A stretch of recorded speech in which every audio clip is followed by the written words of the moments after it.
Sure, I'll hold it at the end of my 10-foot pole. It's not Belari's vagina.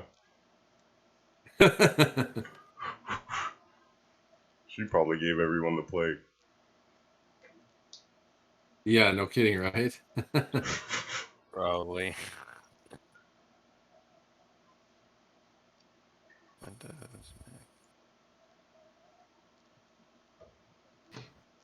Oh wait, is Smyddwack here? Still here? Oh, Smyddwack is CSPX also for like?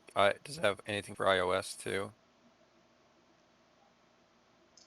I don't know. I basically downloaded it. I will be right back. I haven't really used it much. I was able to use it. I know. Let's look at that emulator zone link. I don't know how current that is, but it has a variety of them. Where?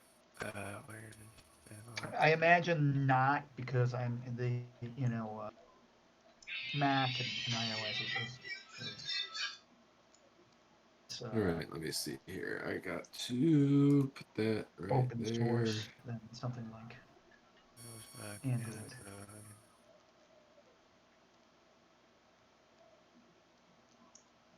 There we go. All right. Less open source friendly, I should say. Yeah, I think they're all RetroArch. Dude, there's even a fucking Xbox One One ESPX is Mac. emulator for. What's up, everyone? I'm back. Hey.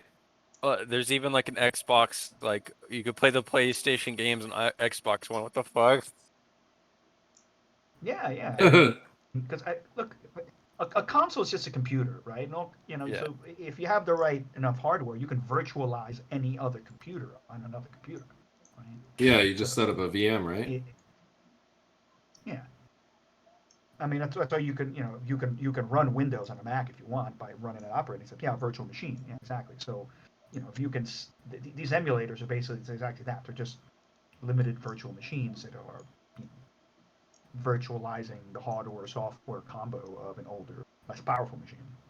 So yeah, if you have a really good gaming computer, you could basically run anything probably lower than a PS3 possible.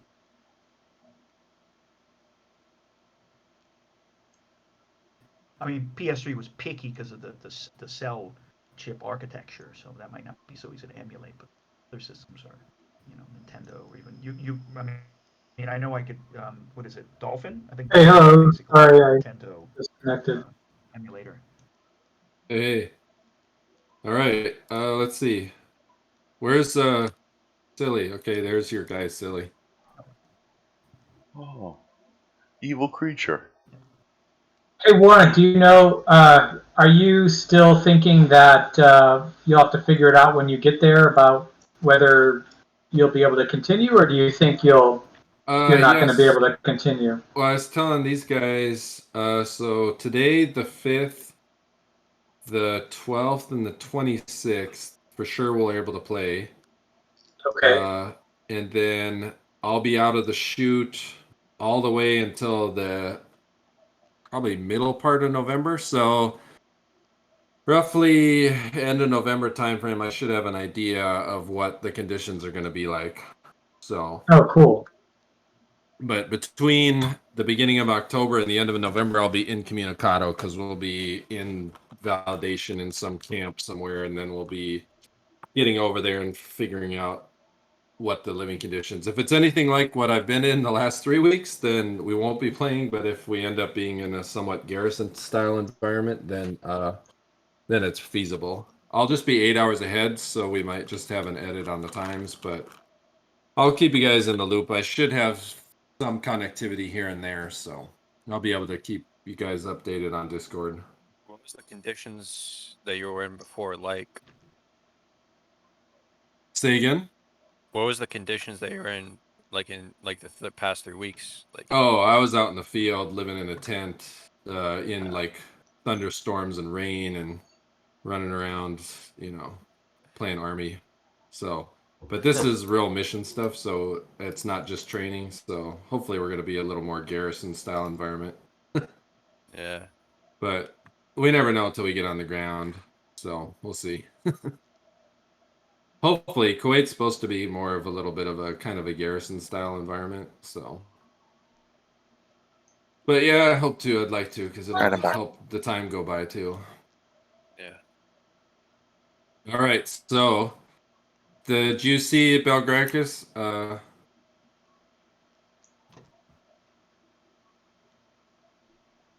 So Silly has a variety of pets now. Crazy creatures. Where's your other creature, Silly? There he is. Oh, there we go. All right, so while Odie is sitting on your shoulder, the evil creature tries to lash out and claw out Odie's eyes. Oh, we can't have that.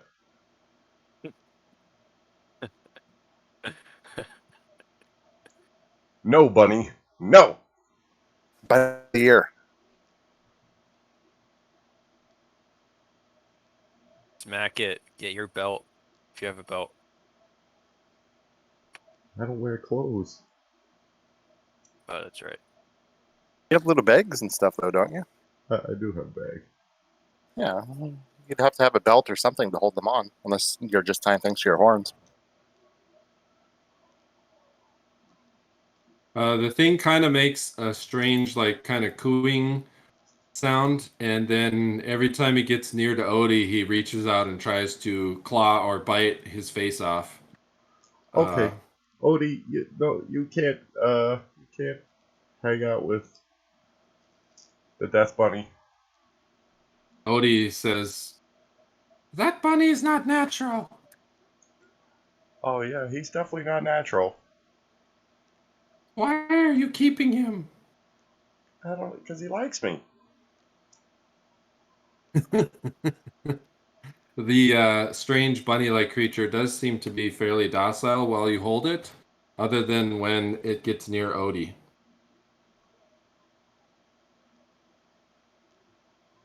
And it moves kind of its weird nostrils about, and every once in a while tries to butt forth, and Odie manages to jump up and somewhat keep flying above your shoulder.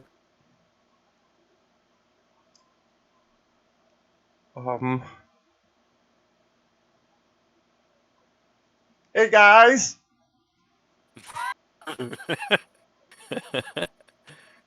Yes. Wait, am I even here? Well, what do I Yeah, do? yeah. What do I do about my bunny friend? Aedan finally arrived. He's like really, you're really gassed from running all the way. They forgot you when they teleported. Guys, Hey. You picked up Smyddwack on the way.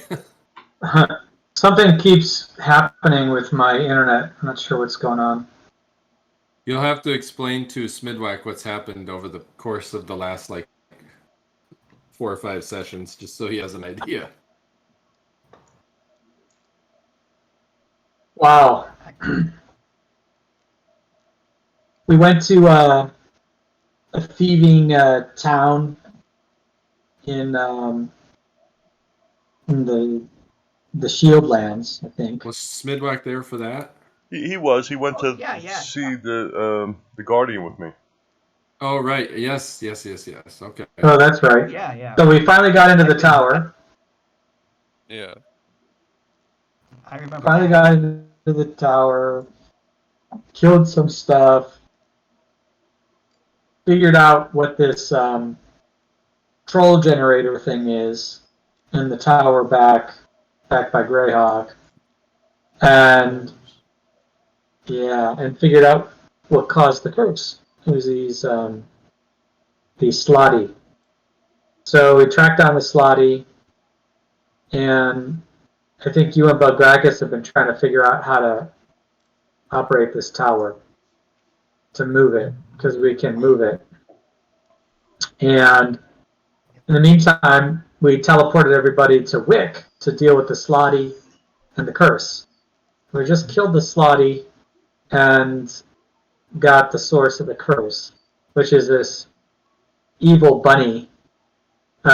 He had this vial around his neck that contained the curse. And so now we've got to figure out how to eliminate the curse now that we've got its source. And I believe there were some instructions or something about that. Were there not? Or some lead?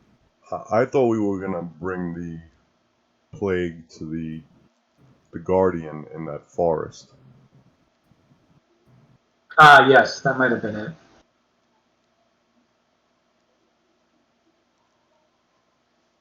So we should teleport there.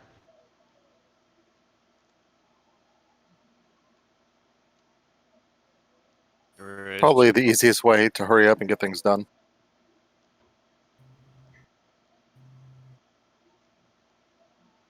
Final journal, Belgrakas found. Ireland.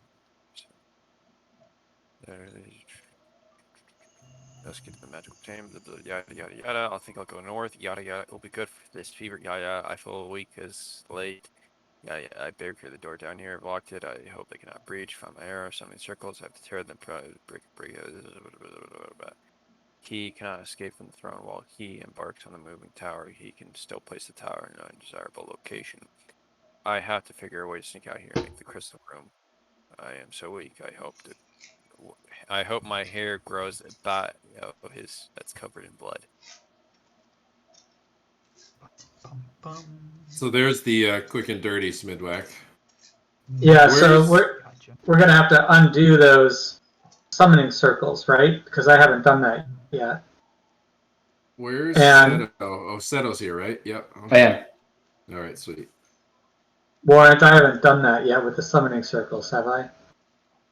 I don't believe so. I think once you guys, Remember I fixed them, or because I think there was a problem with the circles that I fixed or reinforced, but I don't think I did anything to tear them apart and use the crystal chamber. oh, right. Right. But we can. I mean, they're probably not mutually exclusive. We can just go down to the crystal chamber. What were you thinking, Seto, Gale? Gale had said.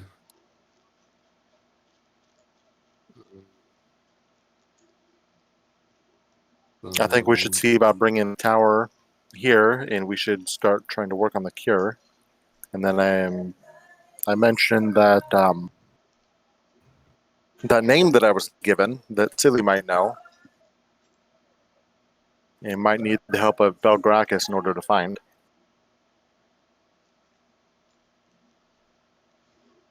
Who was that? That is Cymbeline. Ah, right. Yeah. Now, Cymbeline's the guardian of that forest, what? Cymbeline was. The half elf, no? Yeah. Oh. It was this guy. That's right.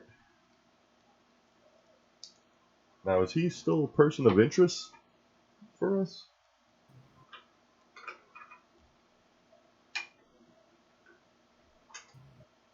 Well, that's a good question.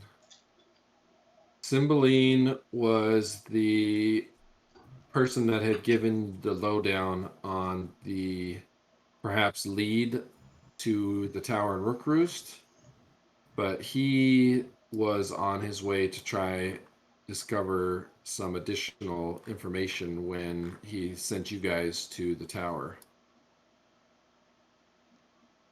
And I think that was the last you had heard from him. I don't know if you've had a message to him or not. Well, we've got to get this curse dealt with. So it seems like before we start moving the tower, we've got to get to that druid. And maybe we can send a message to Cymbeline there. What should we do about my bunny? Well, let's see what the druid says. The bunny is now nestled in Silli's armpit, Yeah. which isn't the most comfortable thing because he has horns.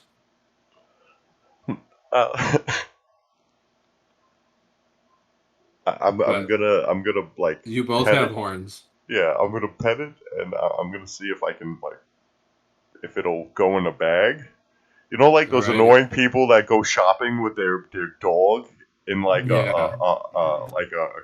like a baby Bjorn for animals, though. You know what I mean? Make a. Do you have animal handling or anything, Silly? I think I do.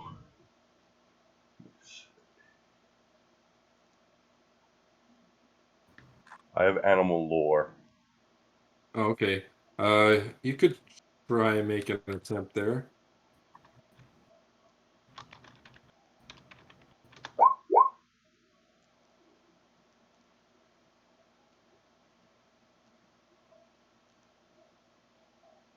All right, Silly, you got a. All right, let's see here.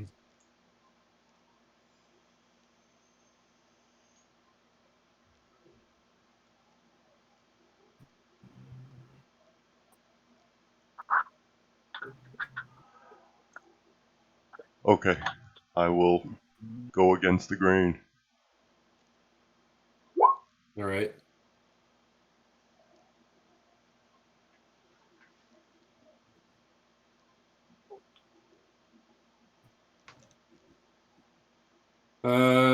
Seto, let's see here.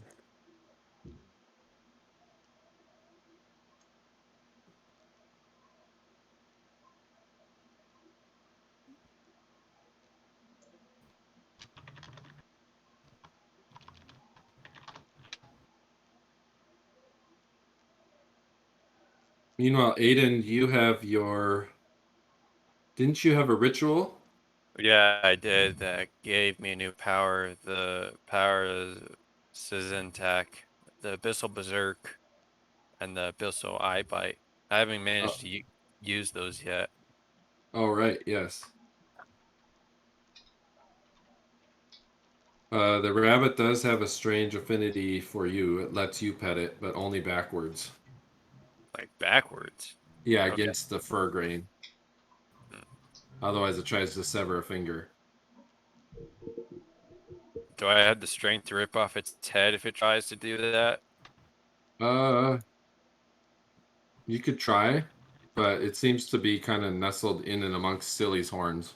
I'm not gonna try to kill it. I'm only gonna kill it if it tries to hurt me. Well, if you provoke it, it's gonna try to kill you. I'm doing absolutely nothing to provoke it right now. Please stop touching the bunny. All right then, silly. The bunny, Aiden's the only other one that can touch the bunny. And it's technically a evil creature. Is it chaotic evil or lawful evil or neutral evil? It's just of and for evil.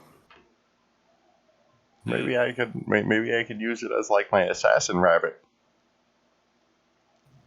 Assassin rabbit. What would you need? What assassinations would you even need for? I don't know. I'm just trying to think of its strong. Its strengths. I don't know.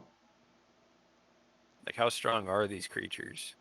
I'm not talking about its actual physical strength. I'm talking about like do you know what a SWOT analysis is? No. Okay. Well, good luck. How does the pale goat know?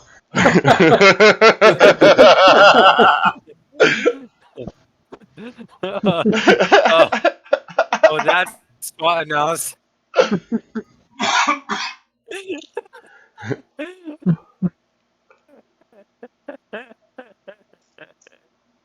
Oh, I just saw your note, Warren. Hold on. All You right. should tie it to your horns. That way, when you headbutt people, it headbutts them too.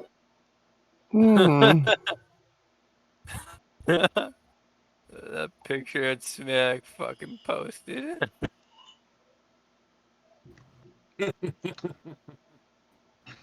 Yeah, only evil. Yeah.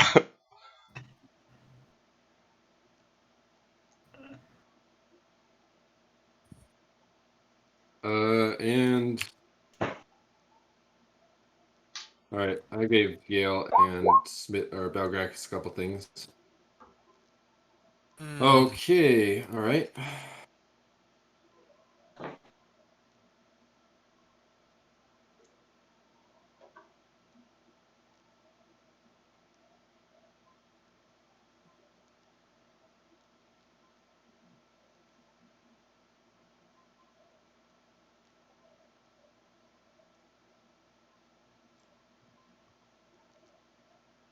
Oh, sorry, I'm making it right.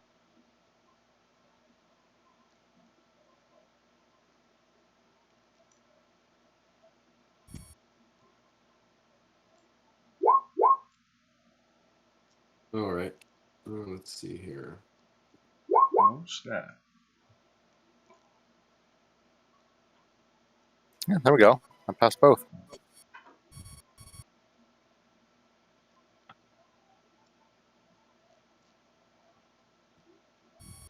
Oh damn. That guy looks evil, by the way.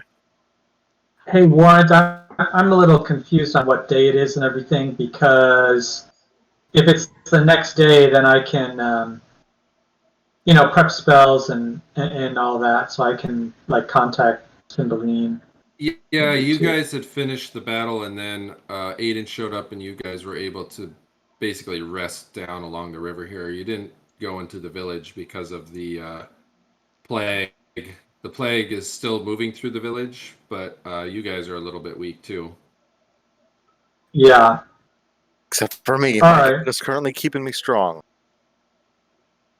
Yeah. For not much longer. So then I will recall the chest. All right. The chest pocket dimension opens, and the chest pulls forth the strange evil on Silli's horns. Looks intently at it, but you can't really tell he's looking at it because he has horns for eyes. And I negate, I say the word I need to say and the gesture to bypass the sealing ward on the chest. All right. The unbeknownst to anybody else, you can see the runes of magic disintegrate before your eyes. And I pull out the magic mirror, All right.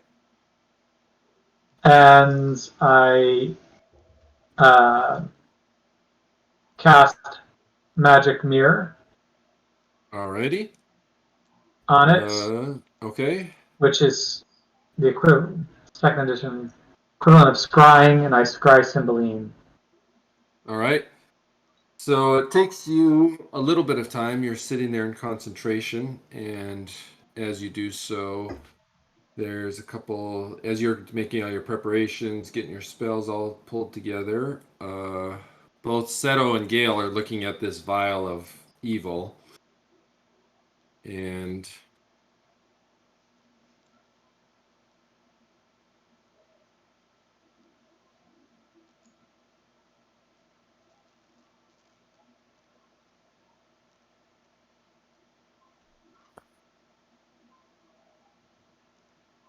there we go.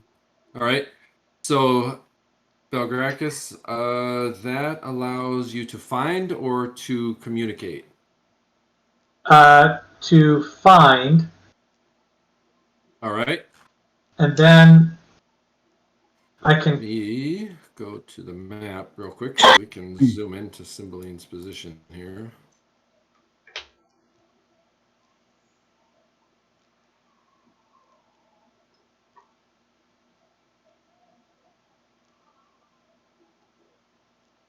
All right. You zoom in, and as you finally locate Cymbeline, it is you see a lone silver-haired half-elf who is walking along a dusty road, shawl pulled over him, trying to blend in to the various passersby that are on the road, most that are looking fairly rough or roguish in nature. He's fairly sprightly. He moves to the side of the road just a little bit off into the grass to keep a little bit out of sight. And he looks around somewhat warily, but he looks to be making his way perhaps to Redspan to find an inn for the night. And from there, you're not sure where he will head towards, but it does look, since he's kind of following the river, that perhaps he's headed south. Okay, from there I cast Clairaudience. All right. in his location. All right. Once you make that casting, you're able to hear the sights or you're able to hear the sounds around, and everything's coming to you clear as a bell. And I send a sending to him. All right. Your sending goes through, and what would you like to say to Cymbeline?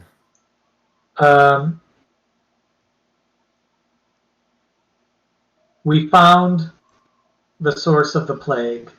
I say, he'll recognize my voice, so it's fine. I say, we found the plague's source.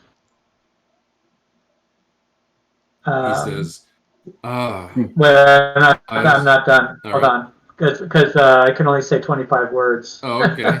Um, Go ahead, take your time. Gale's Yeah. saying something else too if you want to think about it. Gale, what did you think?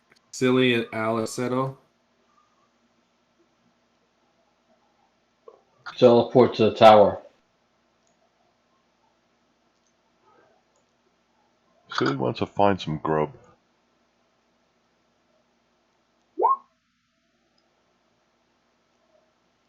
Oh, okay. All right. Silli, you managed to take down a stag in the woods. And as you do so, the little evil creature jumps off and burrows right into the thing's eyeball, climbs in through the eye socket, and then pops back out the other eye socket, Okay. and then begins eating the nose. I'll Did we cut the do head we know off what and this let thing was? it have the head. What's that? Did we do a check to see what this thing is? I don't know if anybody knows what this thing is. The only thing Silly did was try to reason with it a little bit and figured out it likes being pet backwards, which is somewhat bizarre. Okay. I'm gonna cut the head off of the deer and let All right. the bunny have the head. All right. What does the thing in the vial look like? Gale was examining that along with Alleseto. What do they reveal? Wasn't kind of a well? I posted it in the Discord thing, so it's abyssal in nature. It's definitely true evil. So we need to. I know that we could work with it in the tower because the tower is mostly on a demiplane, which means it's not going to. It'll have different effects there than it will for things here. What's the thing inside the vial look like? Wasn't it like a red liquid? It's you recall, Gale, because you and Alleseto looked at it. I just sent it to Alleseto.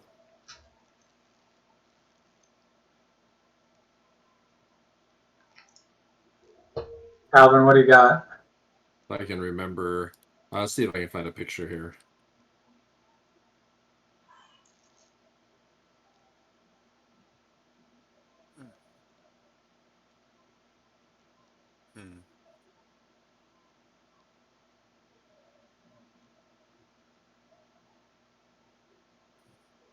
There we go. Let me just snip this. I'll put it in the Discord so you guys can see it.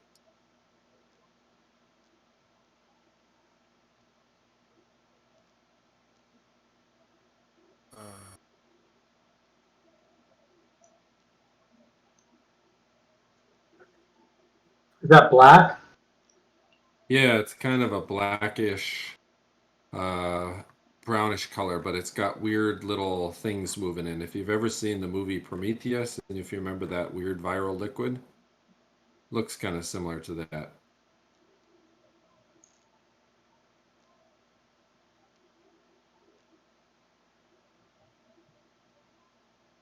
And the prayers and diags that Alleseto and Gale did determined it to be not of this world in nature. Interesting. What do the writhing things inside look like? Like little parasites? If you could get a good glimpse on it, they almost look like the little evil creature, but tiny and with no legs. They almost have like a tadpole-looking appendage at the rear. Wait, so you're saying it looks like the bunny creature that Silly's carrying? Similar, just No. kind of unnaturally evil like that. Hmm. Interesting. This is we found Aedan's future familiar. My future familiar? Yep. A vulture that vomits ale as a defense mechanism.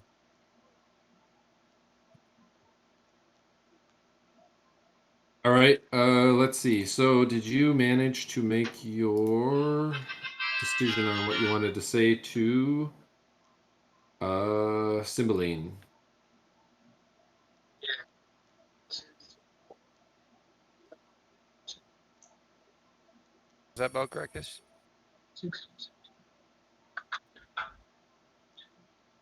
Wow. That's what I say. Oh, okay. Oh yeah.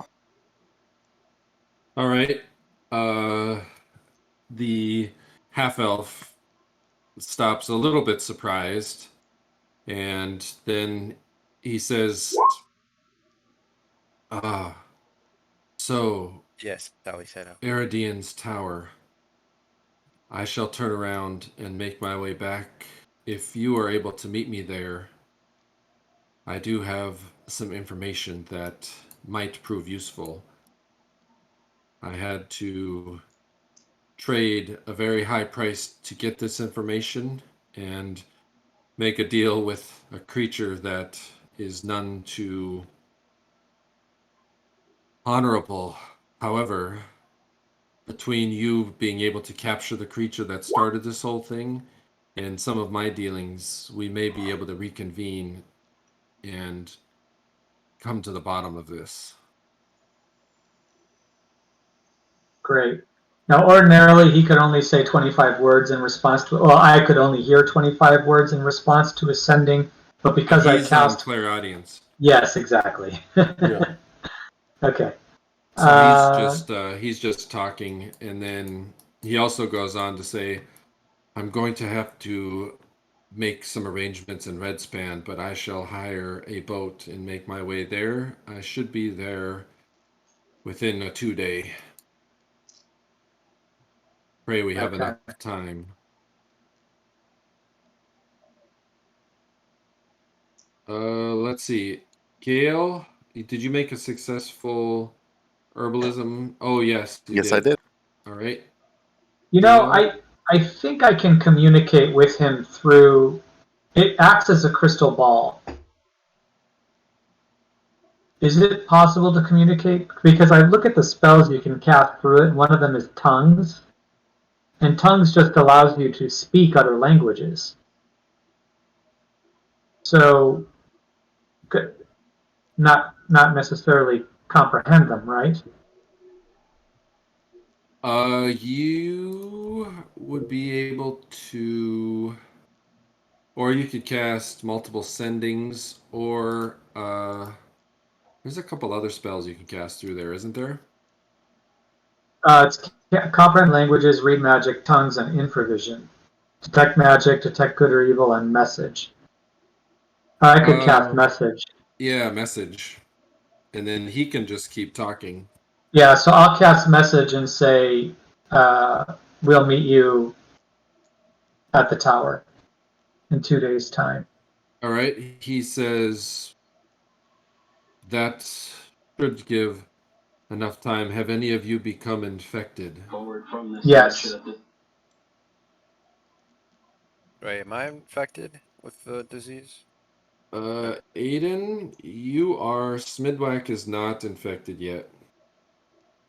In fact, I think I am, because if I remember correctly, what my strength and dexterity and constitution are lowered, I think, Yep. Yep. because of it. Yeah. And I tell him, yes, we are.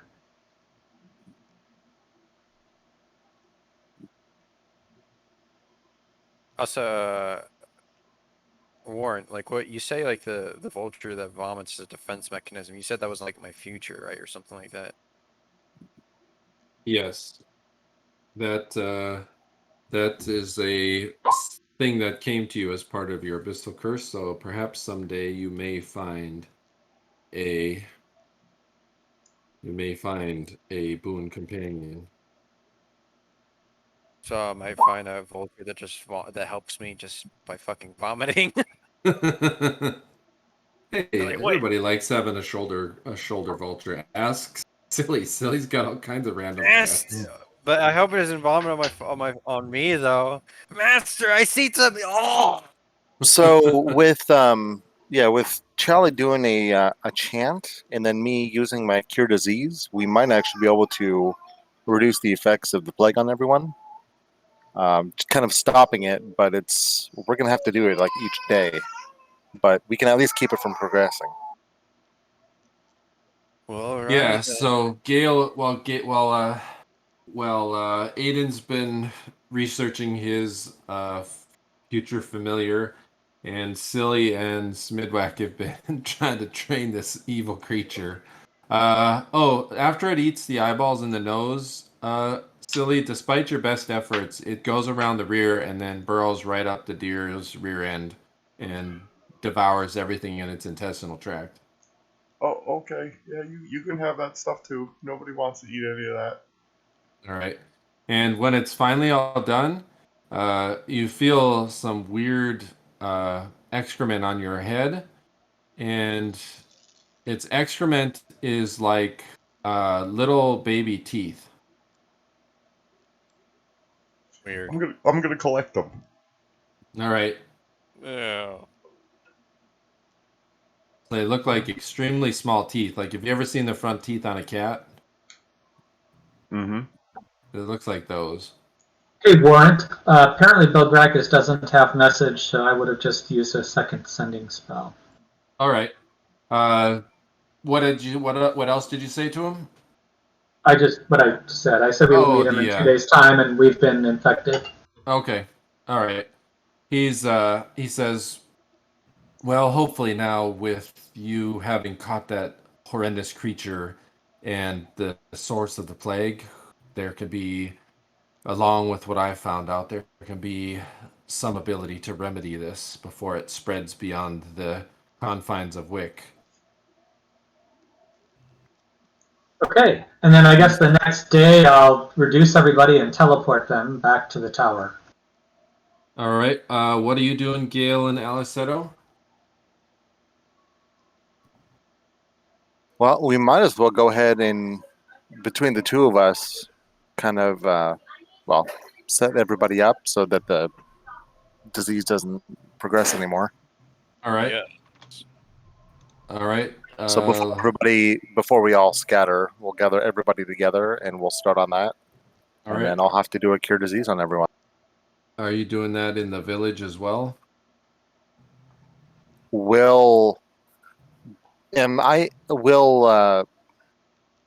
Trying to think here. Will using the cure disease, will that affect more than one person per casting in this situation? Because normally I think it only affects one person. Right. What level are you? I am level 10. Okay. Let me check one thing real quick. You're level 10, right? Yeah. Okay. Yeah, cure disease is the 3rd level spell. Let's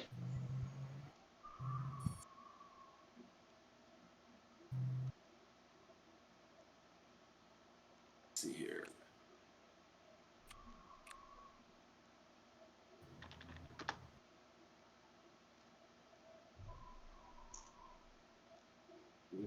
Hold on a second. I gotta open up something.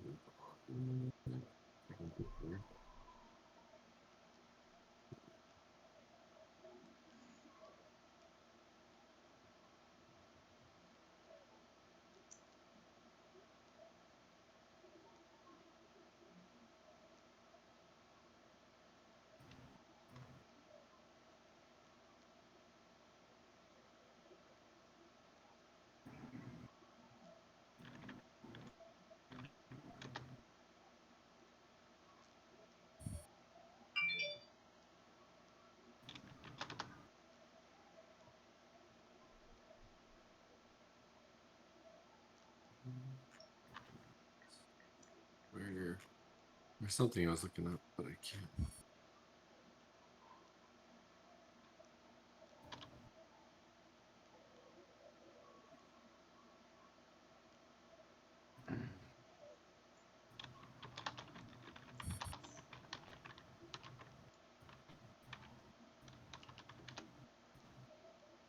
Yes. I'm gonna send this to. So a cure disease will work now?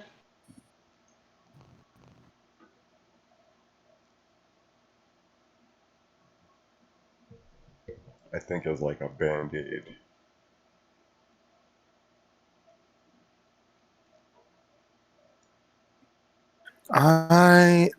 Let me take a look. I believe I can. So I thought before it could, and we still haven't reached a point where it can be cured until we resolve what's inside this vial. I'll find the damn spell. One sec.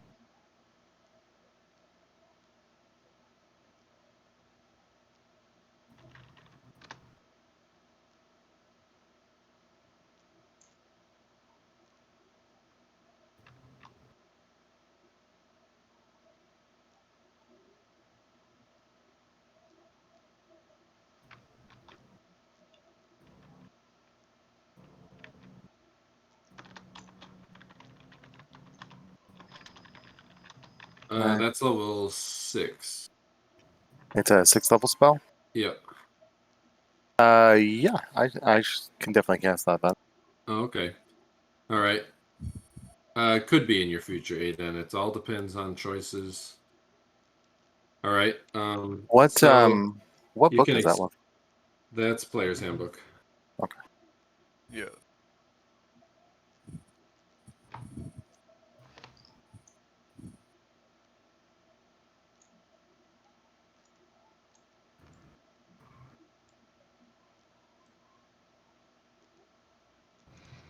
Oh wait, yeah, no. Next level, I'll be able to cast it if it's a 6th level spell. Oh, okay. All right. Yeah. So otherwise, you're stuck to whoever can cast that. As many individuals. That one can Gotcha. affect a group of individuals based on your analysis, you and Alleseto's analysis of the evil within. Okay. So he basically has to be casting his version of that spell while you cast Cure Disease, and then you have to be casting your version of that spell while he casts Cure Disease. So you can get Gotcha. to as many individuals as that combination can do. So I can do 5 cure diseases, but that'll take care of all of my level 3 spells. All right. And I've got 6 chants that I can do, but that would be all of my 2nd level spells. All right. How about Alleseto? I can do 3 cure diseases, and I'm not sure how chant. How many times can you cast chant a day? I think you can just continuously maintain a chant. So if we gather people close to each other and then I just walk through and do my Yeah, cure disease it on would them, only each cost chant. 1 chant from my end. Yeah, you can And do just that maintain as long it. as he maintains it. Yeah.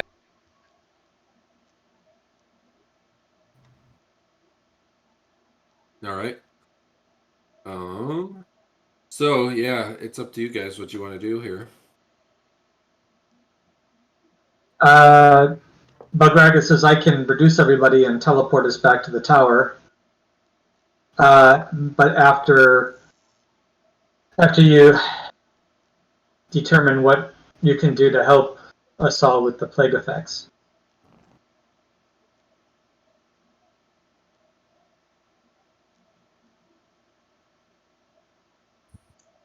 Silli, you're gorged. Smyddwack is now dancing to Odie's fiddle and staying well without the reach of evil creature. Aedan share the food started with bird everybody. watching. What's that? I share Yeah. the meat with everybody. All right. Yeah, I'm bird watching. Do I see any cool birds? Like any cool shit? Like what's the coolest thing I see? Around this area, there's no vultures to be found. I don't see any vultures. Well, actually, are there any corpses nearby? There are a few corpses. There's some bandit fighters, bandits, archers. Are there any vultures eating their corpses? Not in this area. They tend to hang out more around the area that you're from. Dang it. Wait. What's our next move gonna be then? I think after Gale and Seto cure everyone, we're gonna go to the tower. Oh yeah, the tower back in Rook Roost, right? Uh-huh. Yeah. All right. So there's 7 of us, isn't there? 1, 2. Not counting Odie. I don't know who, we only have to do people who have the plague, right? Which is still 6 of us, isn't it? It's like 5 of us, including the if you count the evil creature, that'd be 6. I don't think 7 Odie's if you have got it. Odie. Does Odie have it? What? Odie does not have it. Odie Aren't doesn't. fey creatures immune to disease? No. This isn't the normal type of disease, though. That's a problem. But maybe. Wait, Orth's here? They're both there, and they both have it. They're just silent partners right now. Oh, the silent. I talked to Belari. What does she say since you say she's silent, right? She's not speaking, right? She's like quiet, abyssal quiet, just like. She's forever more quiet. What happens if I What happens if I slap her lightly across the face? It goes right through her because she always puts on her ring of etherealness when her when her soul is not present. Either way, up to 7 of us are have the temporary cure. It'll only save us for about 24 hours, and then we'll have to do it again. All right. Dang. So yeah, once he casts that, it halts the effects of the. You can feel a little bit of rejuvenation, so the plague isn't still replicating itself inside of your insides and slowly causing you to get sicker, but it doesn't heal you either. Dang. So you guys are basically in a stasis mode every 24 hours when Gale casts that spell. Good to know. All right, and then Belgrakas, you were looking at shrinking everybody?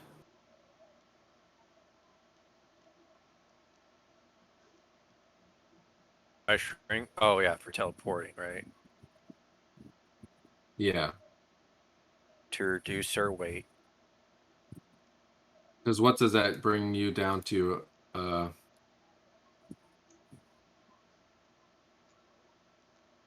Everybody should be back to normal now, right? All their status effects should be back to normal. All right. Yeah, it's up to you, Belgrakas. So you mean to teleport people back? If you want to, yeah. If you guys So- want to shrink so- everybody and send them, or So then we're all back to normal, right? yep, you guys are back to normal.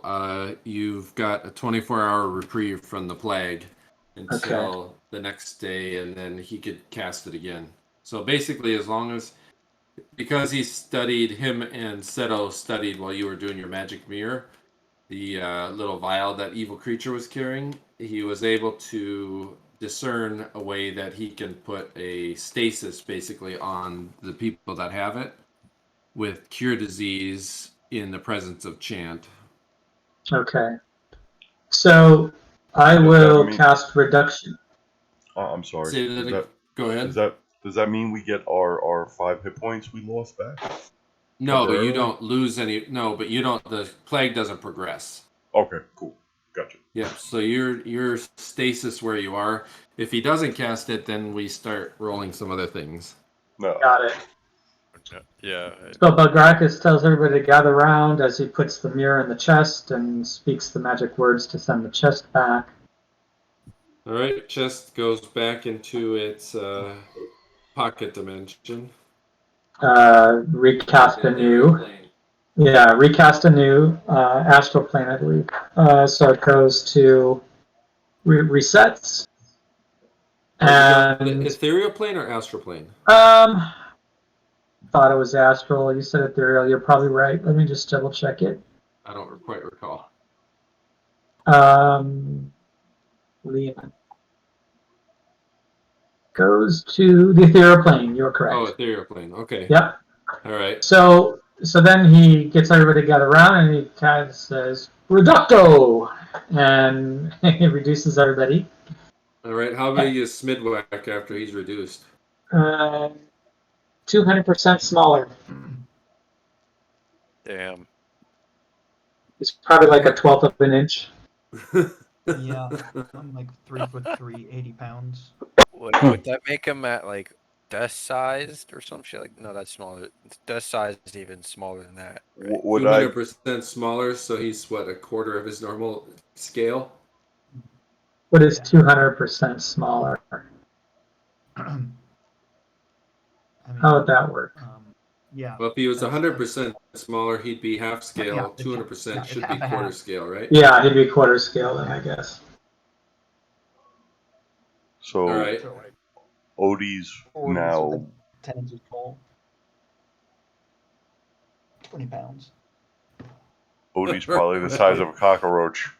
All right, you Yeah. cast this spell, and everybody is smaller, except now you got this hulking evil creature that is now 200% of his normal size.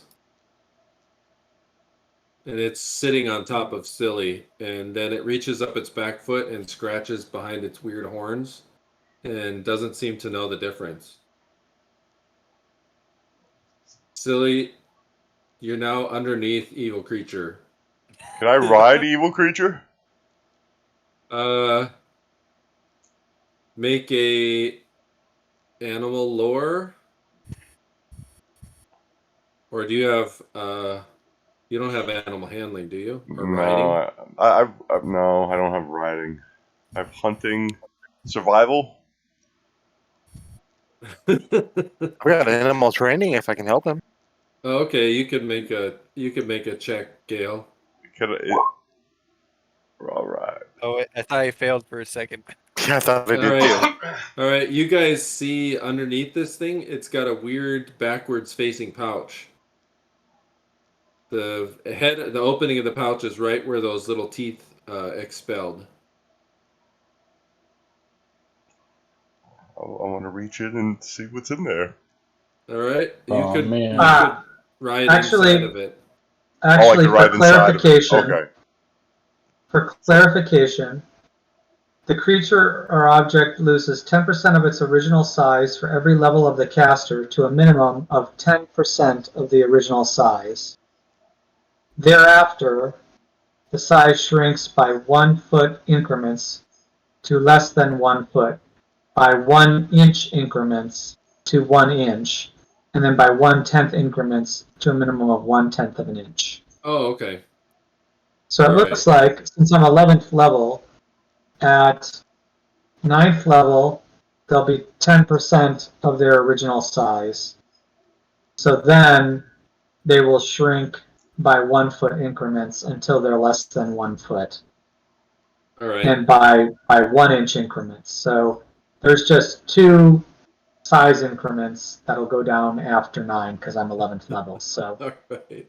All right. So you guys are all standing next to this elephant-sized evil beast that is now like this ginormous elephant-sized creature. You can all fit inside its pouch. Come on. So except for Belgrakas, because I don't cast it on myself. Oh, right. Okay. Well, Yeah. now you're sitting next to this giant beast that every so often reaches up and like scratches with its hind foot behind its horn. Okay. And then- I scoop everybody up, put them in my pocket, except for the pale goat, and I put the goat on the creature and teleport to the tower. All right. How much weight can you teleport? I gotta just double check real quick. Yeah, it's like 250 pounds, I think. All right. And you'll have to make a roll, I think. For the tower? Isn't there always some chance of... Let's see. I thought with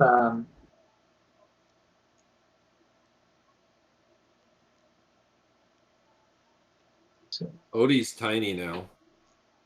The only Like thing this. that did not work as planned is evil creature, but nothing about evil creature makes sense. It's already like the size of a I can- cockroach. because I'm 11th, I can move 400 pounds. That's good. Oh, okay. Let's see. All right. You don't have any weight restrictions.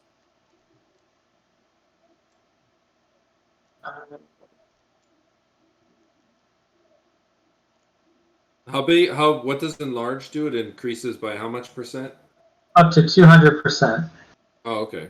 All right. Well, this thing is about the size of a rhino then. It's not quite the size of an elephant. Right. Oh, it went the other way? Yeah, that's why Everything's backwards with it. Yeah. Holy cow. So now you have a giant, weird, evil creature looking at you. Yeah, and- it's a creature of chaos, so you'd have to cast 2 in a large, or dispel it, or whatever, and then do an enlarge on it. But I can carry it, right? I mean, I have enough weight. With everybody else shrunk, yeah. Everybody else shrunk. And then with it, you're at about almost at your weight limit. Okay. You're lucky everybody else is so small. Because Yeah. this thing now is girthy. Girthy. And Girthy. now you and this thing are eye to eye, and I don't know how you feel about it, Belgrakas, but I'm kind of creeped out about it. I'm not going to lie. Nightmare sauce. yeah, all of a sudden this thing went from being bunny sized to friggin' hippo sized. Yeah, that's- And you're like, Okay. you're not sure if it likes you. I do have to roll because I could Alright. be high or low, even though I'm very familiar with the destination. Now, where are you trying to take everybody? Just outside the tower because I remember we can't teleport in. Wasn't that right? Yes. There's that kind of anti-magic field that's around it. Yeah. And let's see. Oh, for fuck's sake! Is that bad? That's Could be. bad, everybody. Oh fuck. Oh, we're all fucked. Oh no. Did you just kill us all? I might have. Hold on. Checking. Woo! Of course, you're Oh, man. 100. Oh, Jesus Christ. Teleporting high. This is we teleported low. Teleporting high means the magic user will arrive 10 or 1 inch, I guess, whatever that means in first edition, 1 inch. It has the hashtags for inch. Yeah. Above ground, for every 1% he or she is below the lowest on target probability. You need teleport without error. And any low result means the instant death of the magic user if the area into which he or she teleports is solid. Okay. Let's see. We teleported low, so I think we just TPK'd. Very familiar. On target, low, double lot. Incredible. Let's see. Every 1%.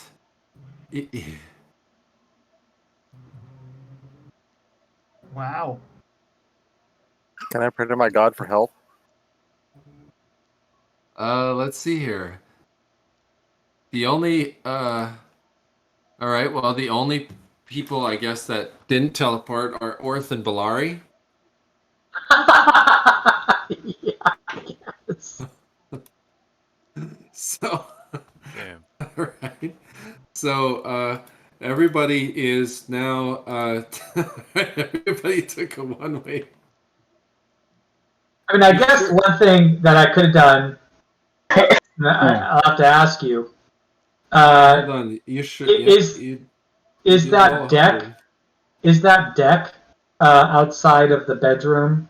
I mean, we still may die, but is that deck outside of the bedroom protected by the anti-magic shell, or can I have aimed for that deck?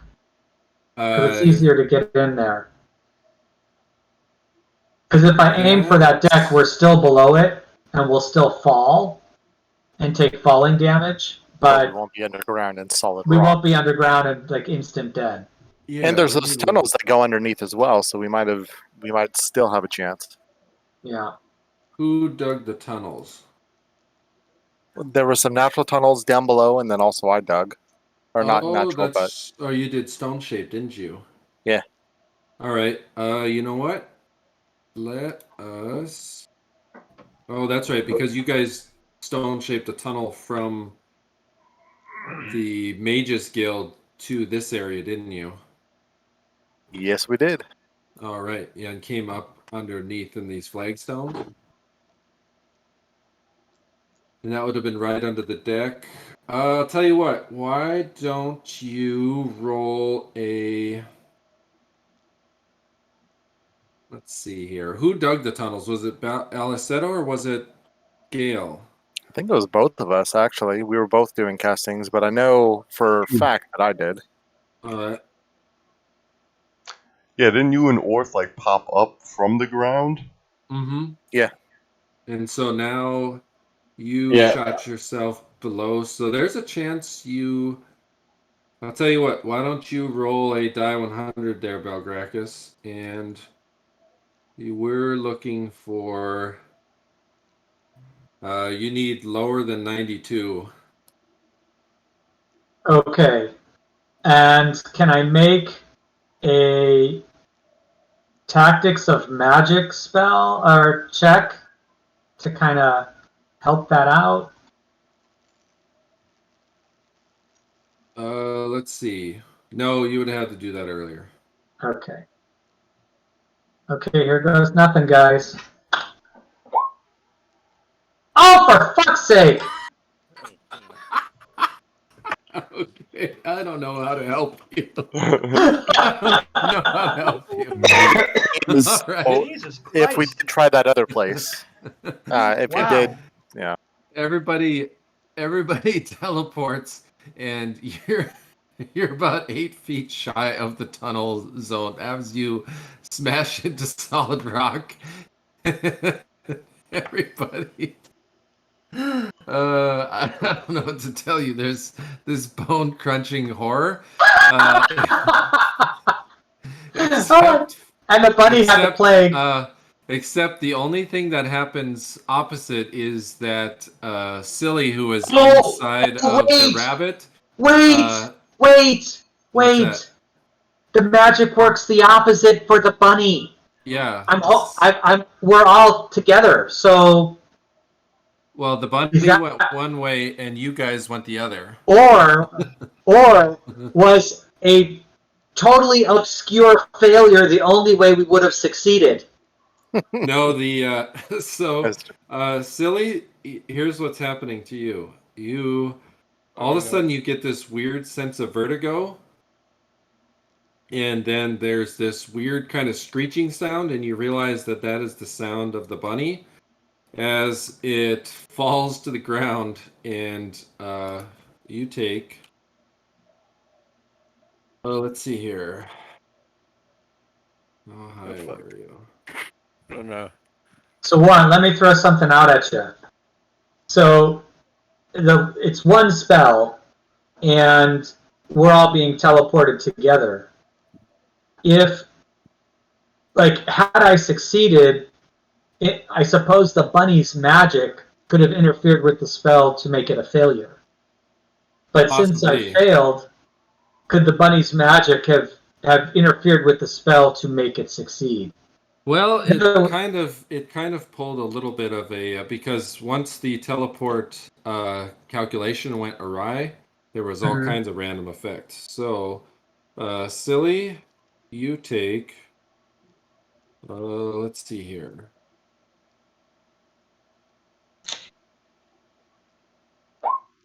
All right, you take 5 damage, and you are now on the ground, and you don't see. You stick your head out. You don't see any of your companions.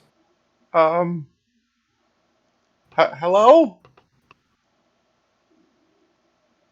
Guys? Evil creature is kind of hopping around, sniffing at the ground. Do I have Odie with me? Yes, you and Odie were in the weird pouch. Okay. Where are we at though? Like compared to You guys are right.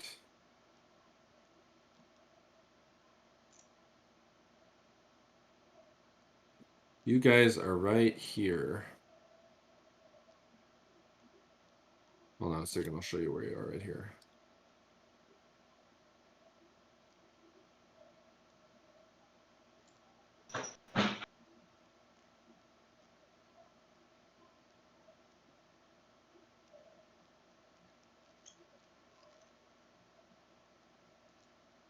Can you see where you guys are? let's see. I don't really see I anything. see nothing but a black screen. All right, It's a that's where you black guys are. It's a black square. It's a black screen. All right, let's see here. Okay, so Odie, you sit up and you're kind of looking about with the weird evil creature thing, and the evil creature thing hit the ground and is now stood up and kind of is moving its horned eyeballs things around eerily. Are we in the darkness or are we by the tower? You are just on the edge of the dark, Okay. and you are exactly planted where the teleport spell ended. I'm gonna start. I'm gonna use observation to see if I can see them, All or right, if go there's ahead and any make your type of check. clue or something. All right, go ahead and make your check. I whisper to the DM. All right. My goodness. Oh dear.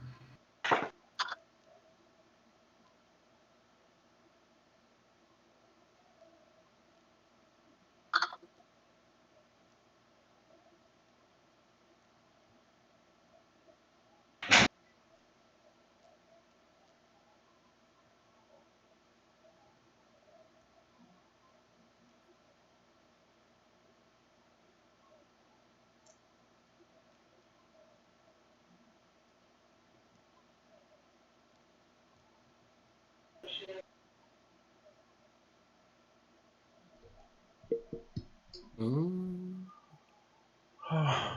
I don't see them.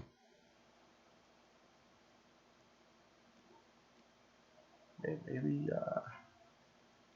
Would I know that maybe they're in the ground? Would I even surmise that? let's see. Well, you know that you arrived midair, you fell, tumbled end over end. Luckily, you didn't take too much damage because you were padded by the pouch of the weird evil creature. And immediately upon hitting the ground, you reverted to your normal size, and the bunny is now small again. So Uh-oh. something must have broken the spell.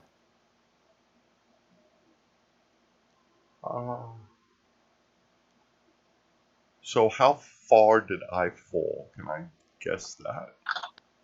Yeah, make a. Actually, no. Make a. Do you have acrobatics? You're tumbling. I do have tumbling, yeah. All right, make that check. All right.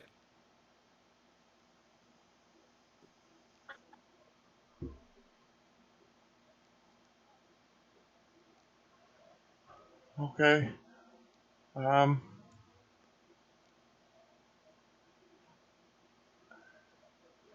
Silly's gonna just start digging. All right. Silly, you start excavating the ground, and I don't know if you have any abilities to help you in that. I have survival, but I don't know if that would help. Hunting. Hey, also, don't we all have stone skin on so we wouldn't be crushed?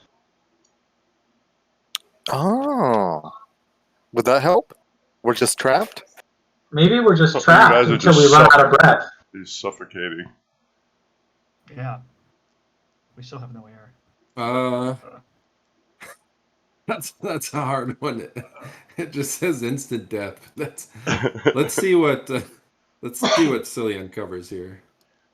We'll see how this this plays out. Okay. All right, Silly, you start digging. Meanwhile, as you're digging, the strange rabbit creature is up in the hole trying to kick the dirt back in. Okay, so while I see him doing that, I'm gonna start burying it. All right, then the thing jumps down in and starts nuzzling and digging the dirt out, and then it cocks its head to the side, and then all of a sudden sticks its horns in the dirt, and then shoots down into the dirt itself. Oh, okay. I does it leave a trail, like a hole? Yeah, kind of like a groundhog hole. Okay. I try to make that hole bigger so I can fit. All right.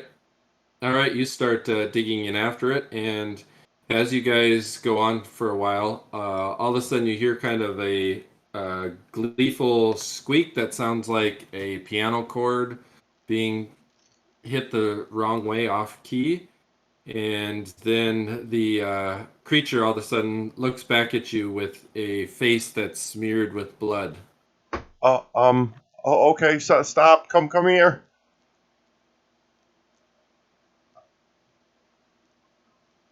It seems to be uninterested and is now currently feasting on whatever it's found below the dirt. Oh man. I try to reach it as fast as I can before it devours my friend's face.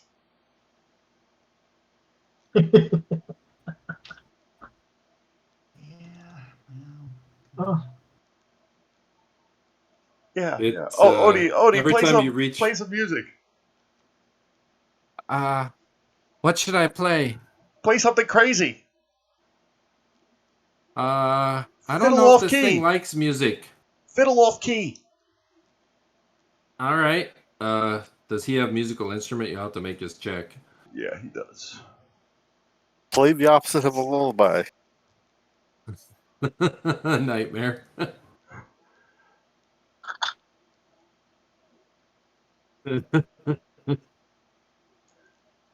All right. Efficiencies. Craft instrument.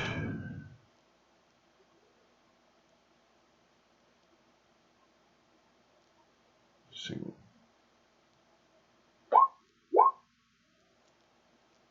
God damn it. He doesn't need to make an instrument. He just needs to play it. He is singing. I don't know what it is. You could do the singing. It should be the same role, but he shouldn't have to make an instrument. All right, so the Grig starts playing his violin backwards, and it sounds like the most ear-wrenching sound you ever heard, but it manages... Let me just see if this... Evil creatures makes a save. Ooh, he does not save. So all of a sudden, the strange evil creature turns around and starts to kind of lay on its back and scooch its way up out of the hole. And as it does so, it now starts to basically roll around on its back. And then every once in a while, it kicks and spins its way backwards and is kind of dancing in a weird, herky-jerky, corpse-like motion, which is really unsettling to watch. And it manages to turn its head all the way around and look down its spine as it does so. And every so often, all of its joints get pulled out of whack, and it looks like they dislocate. And you can see the face that's got now almost part of the nose missing is the mage, and the mage is directly on top of the dwarf, who's on top of the gnome, who's on top of the other gnome, Is he? and they're all just piled up in almost like they're head to foot. Are they? Is he alive? He's not alive, but the mage has his hand clasped, and it looks like he's got both hands together, and one of his hands is over a shiny ring. I'm gonna just pull him out. I'm gonna try to All right. dig him out. All right. You manage to get him out, and beneath him is a stone dead dwarf. I'm gonna pull Belgrakas all the way up to the surface, and then I'm gonna do this for everyone. Just bring them all out. All right. After about 8 hours of digging and hauling, the strange creature's tired, but Odie seems to be fiddling. It's horrible music. Like, imagine the worst. You're dirty, you're sweaty, the music sucks. This creature is going all kinds of weird. And now you've got a number of corpses on the ground outside of the hole. I'm gonna put dirt back in the hole, but leave maybe, I don't know, 8 to 10 feet, and then put everyone back in. All right. Just so it's a shallow grave, right? Okay. And then I'm gonna go and try to find the guardian in the woods. See if maybe they can do something for them. Because I don't trust anybody in this town. Make a observation check. Okay.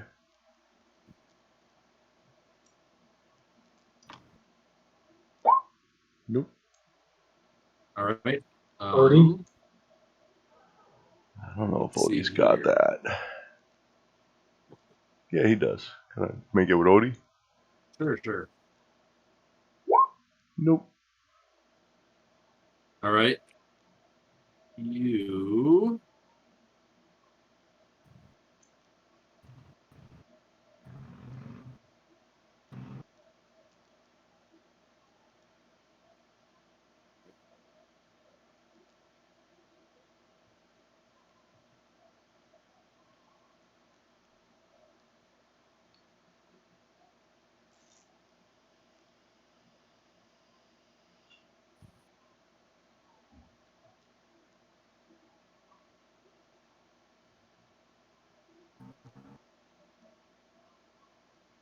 Okay, yeah. All right, Silly's gonna sneak around town and look for a church or something.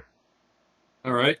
There is a couple of temples in the town, and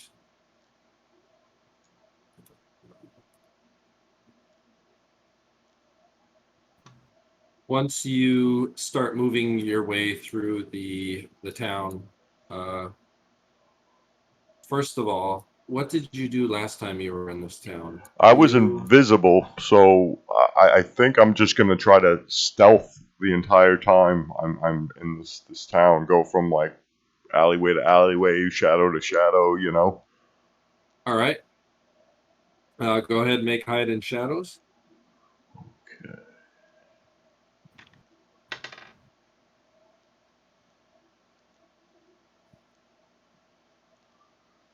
All right.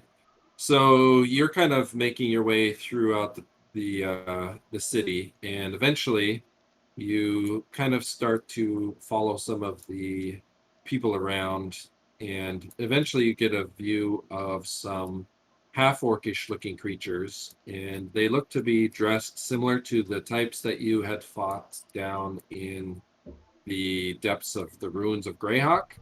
However, they are definitely not Vaprak, and they're definitely not Nerul, but they're dressed in garments similar to how some of the acolytes of Vaprak were dressed. They lead themselves to what looks to be kind of a strange edifice that is adorned, festooned with various skulls and ornamental teeth on beads. And you notice that this is some sort of holy place, although the holy place is not the greatest place that you've ever seen. But then again, sometimes these places don't necessarily have the ethics that you would expect either. Hmm. Silly's gonna make his way and reveal himself to one of these priests. All right, are you revealing yourself as as you are? And what did you do with the creature? The creature's he's I'm gonna leave him in I guess that little cemetery with Odie just playing the fiddle, just All right, lulling that creature to sleep or all right, soothing it, whatever, so all it right, doesn't turn on the corpses of my friends, you know. all righty.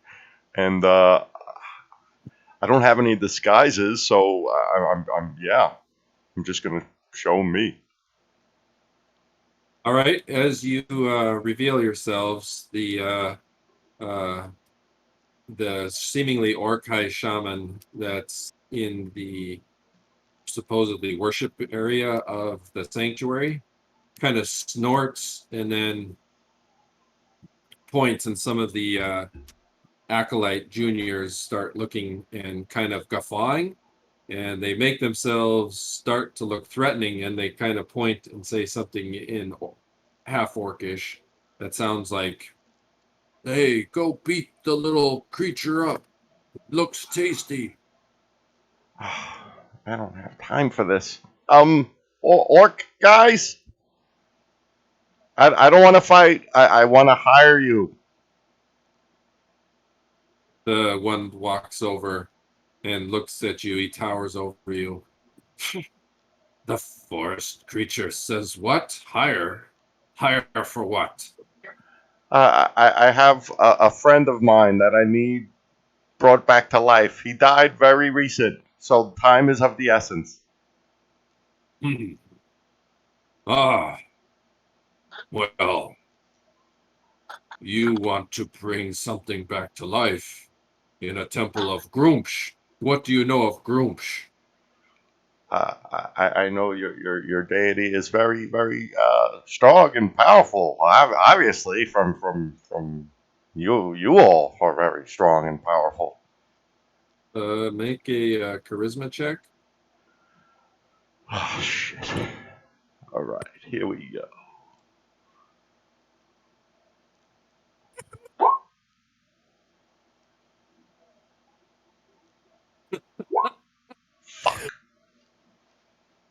Right. They're like, they start guffawing in laughter. Ha! The goat man wants to have Grumsh raise. Look at this fool. You belong in a temple of, I don't know, what's something that's weak? the Temple of Weakness. So let me play you a song. How about that? Ah, yes. Entertain us. Fiddle for us, strange creature. I And pull out the he flute. motions to all of them, and they all surround you with spears raised. One off note, and we cut off your head. Oh, okay. I play the flute for it, and I cast Charm Person All right. on all of them. All right. Make your attempt there. We'll see if the bunny's luck is with you. He's not definitely with the rest of the party. I think that's this. Nope, sorry. It's this. Wonder what happens to us if priests of Grumsh are charmed into asking their god to raise us. So all of them within 60 feet have to make a saving throw versus spell. All right, make your proficiency check to see if you can play your Oh, horn. I'm sorry. Eating, drinking, musical instrument. Here we go. All right. Let's see the effects. So roll your. Do you roll how many hit dice it affects? It says, I guess 2d4 I roll. Is that right? Yep.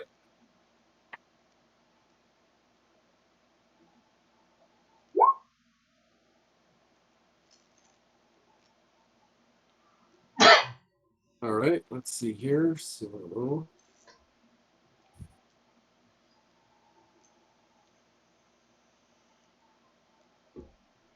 All right. So two of the seemingly not the head shaman, but two of the seemingly senior acolytes seem to. One of them holds out his hand, and the rest of them are kind of dancing with the music, and he says, the goat man, perhaps he means business. The other one says, yes, Grumsh accepts all kinds of new followers. Perhaps we initiate the goat man. He could become a follower of Grumsh. What say you, goat man? Yeah, sure, but can we maybe hurry this up because my friend is dead and He slaps you on the back. Great. Yes is good enough for us. The shaman looks at you kind of keenly, but he's enjoying the music as well, and he says, bring orcish ale all around. We will test the goat's metal.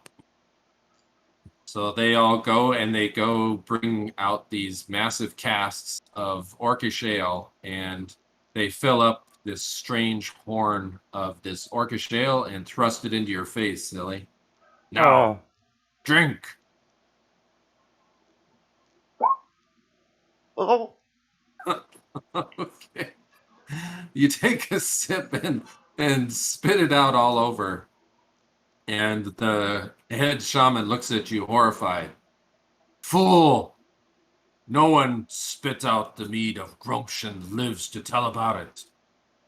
All of you, attack!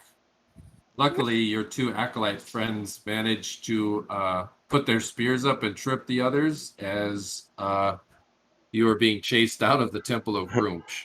all right, I'm out of there. I'll go try another temple. All right.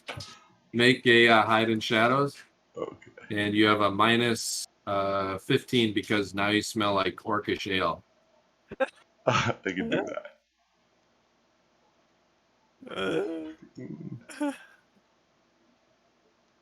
All right. Pale, weak, scared, dirty, smelling like an orc. You manage to sidle your way back inside of the walls of Rookroost and find your way to a temple to Celestian. And this seems to be a much more this seems to be a bit more of a civilized type of temple. Although I did really want Silli to become a follower of Grumsh.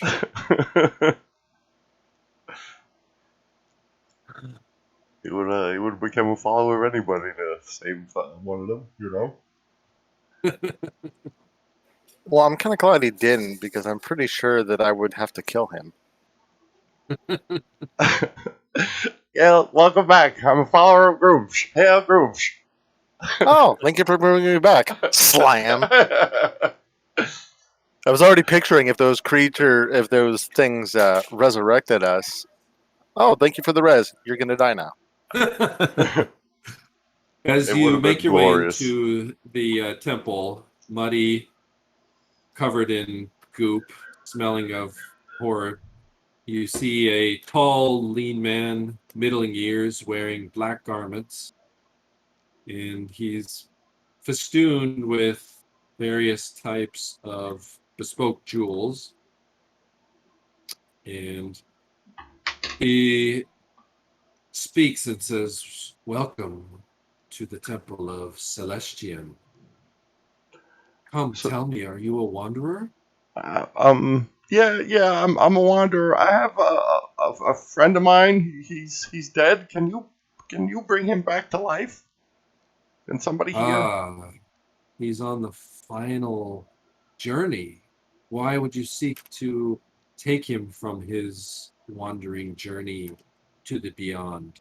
But because he kind of died before his time. Hmm. Well, we do provide such services to bring wanderers back. What would be your reasoning to take somebody that had wandered to the beyond and bring them to where they have been before?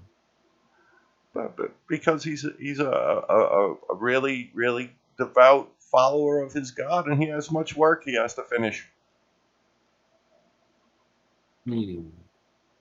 Suppose we could do so. Would you become an acolyte of ours and preach the will of Celestian to wherever you go? Does Celestian require me to drink gross wine? No, Celestian requires but a small offering and a commitment to always wander and never remain in a single place. Um, I'm a satyr, so yeah, that makes sense. But for how long does he have to not stay in a place? As long as you are always pledged to wander, you may remain in a place for some time, but eventually Celestia needs you to move beyond. Yeah, And yeah. you must read the travels of the far wanderer and remember all the aphorisms and devotionals. What language? There is one in many languages. What languages do you speak, woodland creature? I speak satyr. Ah, we can have a far wanderer made up in the language of satyrs. Once we have embarked upon your quest to return one of your companions from the great beyond. Okay. Now, you must take the oath before we be set upon our ways. Yes. All right? He leads you into a chamber, and the chamber is a glass dome above you. And above you, even though it's midday out, you see only the stars. And as he begins to read the rites, you can see your body starting to fade. And then you are now basically sitting amongst the constellations above you. And the oath is coming to you basically as a pattern of stars. And as it does so, you spake forth constellations from your mouth. But basically, you're taking the oath of Celestian.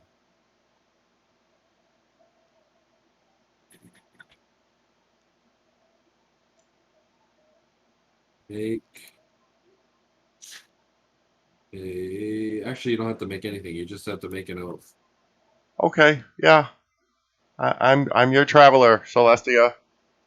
Now please save All my right. friends. As you make the oath, a meteor passes by a comet in the sky above you, and you return in the crystal chamber back to your normal self. The high priest says, "Welcome to the fold of Celestian. You are now a far wanderer. Now, you shall provide us with an offering in order to perform the rite, but go, bring forth your companion. We shall revive him in the crystal chamber." Can I have assistance? He's kind of heavy. Ah, yes, we shall send some of our acolytes. He makes a mention over. Make sure that you keep track of the labor. All right. He sends a couple of acolytes, and you're able to basically manhandle the corpse of Gale. Mm-hmm. How long can Odie play his song? Said for hours and 8 hours, I think. All right. So I mean, if the creature's gonna tire and go to bed, he'll let him go to sleep. But if not, he'll just keep playing. All right. Let's see. Is the creature getting tired? Uh, the creature is getting tired, and as it sees you approaching, it runs up your leg and nestles itself in your horns. Okay. I don't know if he's gonna like this holy place we're going to. We're okay.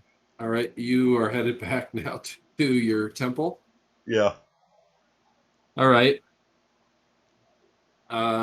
As you're approaching the Temple of Celestian, the strange evil creature awakens and starts to kind of rustle on top of your head. Yeah. Maybe you want to go in the bag. And I open the bag. All right. Creature definitely does not want to go in the bag. Well, It's made that abundantly clear. creature, we're going in this temple. So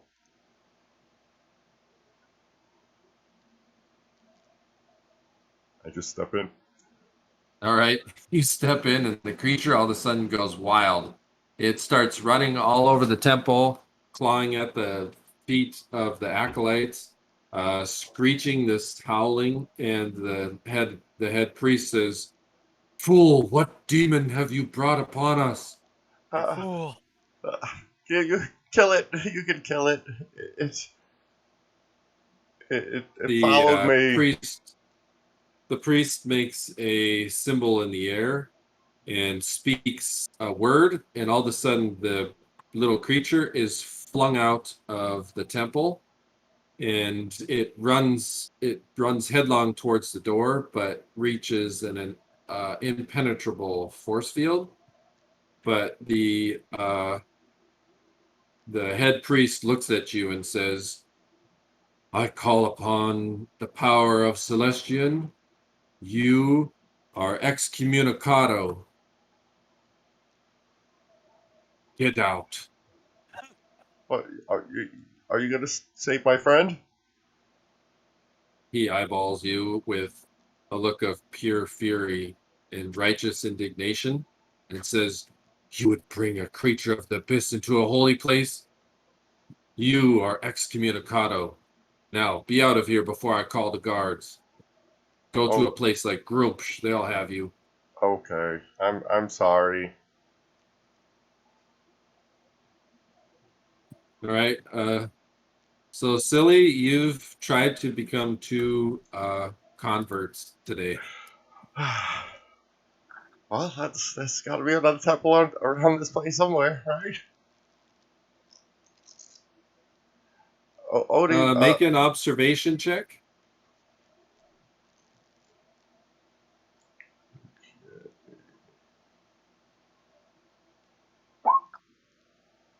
Nope. You could have Odie make one too, because you guys are both kind of working on it. God, you guys both suck. Yeah, we both suck, man. All right. Let's see. Make your hide and shadows. You're not dirty anymore, at least. So Okay.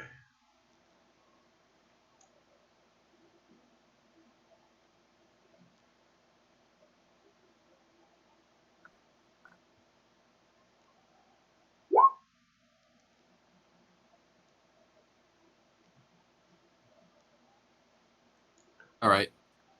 So you're able to sneak along, and as you're making your way, you see which is strange for this area, but it's kind of off in an area that is a little nicer, probably the nicest part of Rookroost, which you haven't been to yet. But you find a temple that looks to be of the springtime and of the woodland, perhaps creatures. It seems to be a bit more welcoming. The hackles on your new pet friend raise as you approach the temple door, off in the inner ring of the city. I'm And gonna after observing for a while, you realize that this is a temple of Atroa. I'm gonna have Odie. I'm gonna move Odie to like a dark alley somewhere, and All have right. him play for the creature while I go negotiate. Gale's one stone cold dwarf, and now his corpse is in the temple of Celestian. Uh, This is can, fun. can can Seto raise the dead?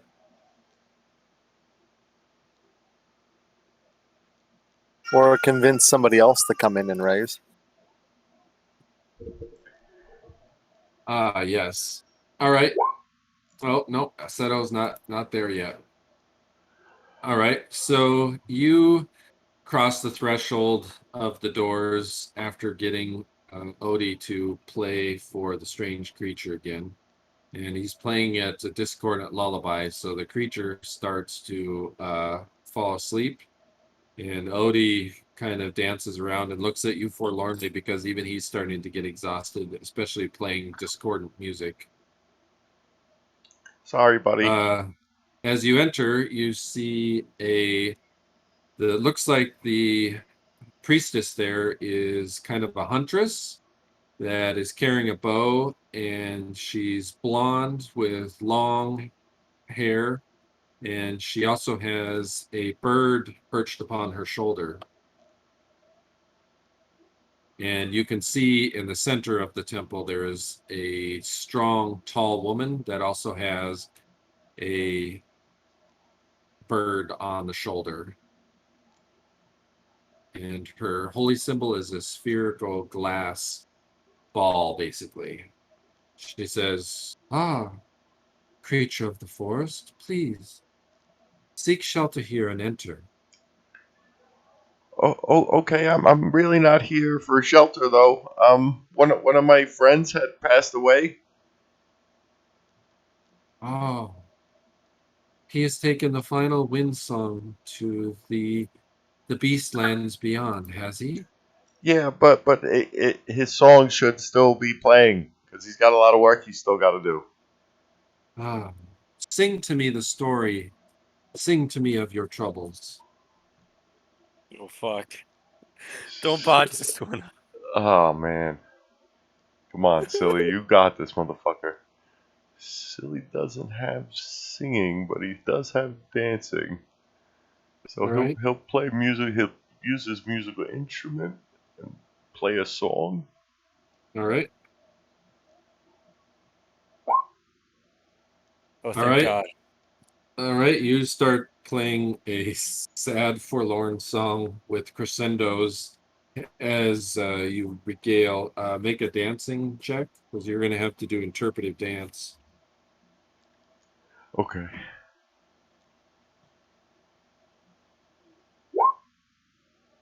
Damn. Ooh. All right. Wow. All right. There may be hope for us, I guys. should activate my Silly might have- shoes. Silly might have found his his actual temple that is a little more to like maybe you found a Why didn't you go to the druid? you found a deity that might be directly your calling, Silly.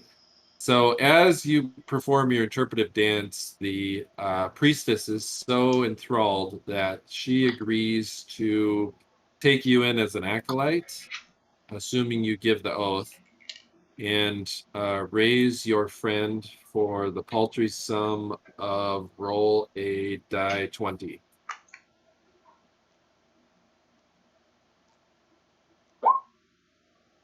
All right, round up 20. All right, 20, yeah. now divide by half. 10. All right, so for the paltry sum of 1,000 gold. It's not bad. Oh, okay. Where is this friend of yours? He He- sounded like a hardy and stout companion, and your other companions, they seem to have met a horrid fate. What evil type of magic user were you traveling with? he's not evil, but I guess sometimes you can make mistakes. But so he's beat the friend I want to bring back to life is being held at the Temple of Celestia. Celestia? Oh, is that the god you interpretively danced to me that you pledged allegiance to and got excommunicated in the same hour? Yeah, yeah, and also yeah. Why do you surround yourselves with such unnatural things? I don't know. It just happened. Well, don't turn your back on Atroa. No, You are no, bound never. to Atroa until you die. I am. She will speak, she will expect her tithing every month. 1,000 gold every month. No, but you'll have to figure out a tithe and get it to Oh, her. okay, yeah, that's fine. All right. We shall send over an emissary to the Chapel of Celestian and retrieve your boon companion. After some time, a couple of, well, 4 of the younger priestesses in training bring Gale on a trap, basically a kind of a like a what's the word I'm looking for, a litter, and they bring him, and he's got some markings of Celestian on him. Looks like they were doing some of the death rites to send him to the great beyond when the emissaries made a deal to be able to bring him over. So now you have Gale the dwarf in the temple of Atroa, and she looks at the dwarf and says, "Ah, this is a follower of the dwarven god." Yeah, Morden. Hmm. No, not Morden. Clangeddon. Ah, Clengeddon. Yeah. Yes. Well, there will be a price he'll have to pay for Atroa's barging in on Clengeddon's area. He will have to take that up with his own deity, but he will, of course, owe recompense to Atroa, and will have to work that off. Perhaps he can serve Atroa's ends before he works off his debt to the goddess. Now, do you have that gold we spoke about? I go in Gale's pockets to see if he's got any coin on him. Yes, I do. How One much coin second. does Gale have? Hail, Because I can coin, find and that or right page. instruments. Or it's usually the accountant. Yeah, He he's not- is, but I've always kept my some of my own stuff on me. I just got to find where I'm storing it. Hold on a second. Let's see here. Technically, we have to update this. Okay, so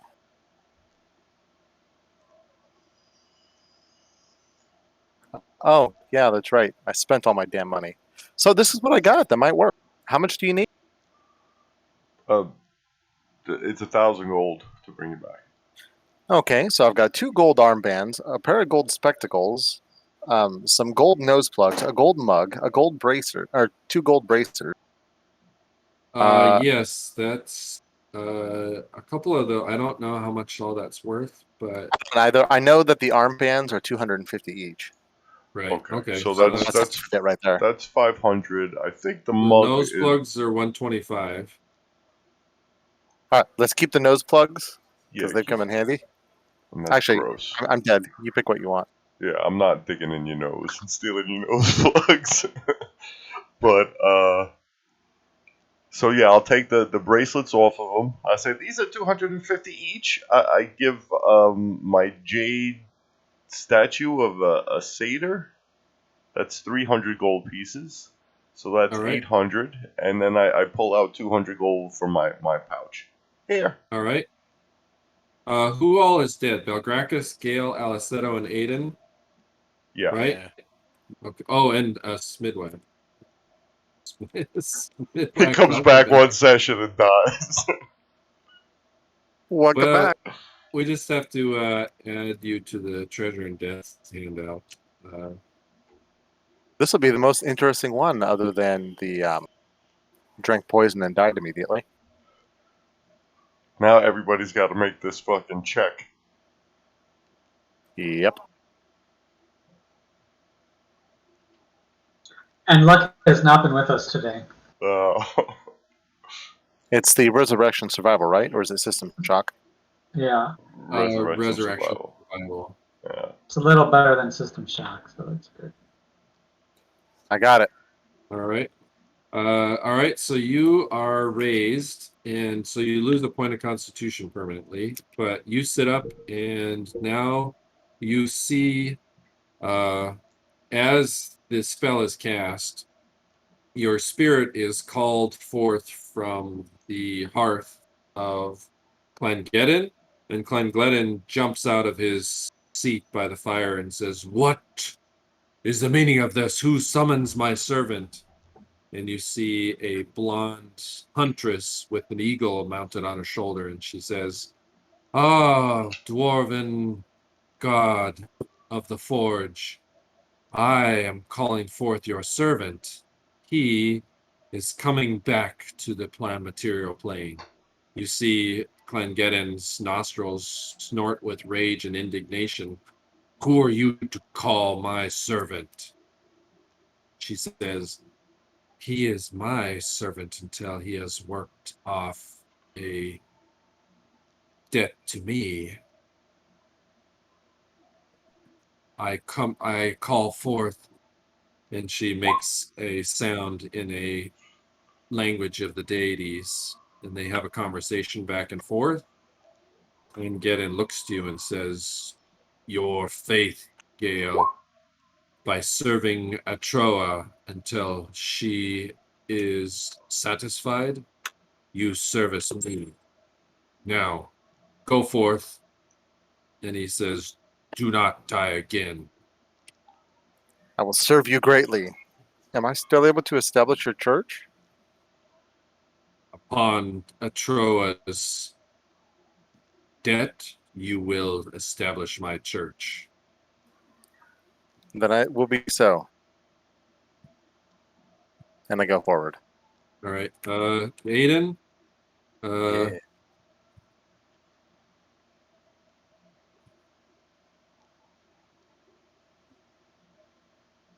Yeah. You are laying there on the ground and under the shallow grave that Silli put on. Well, there was a carrion bird that managed to get in, and now it is eating your flesh. Does that mean I can't be resurrected? We'll see what happens here. All right.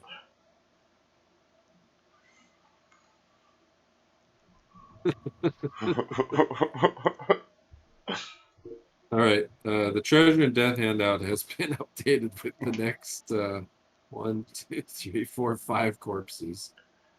All right.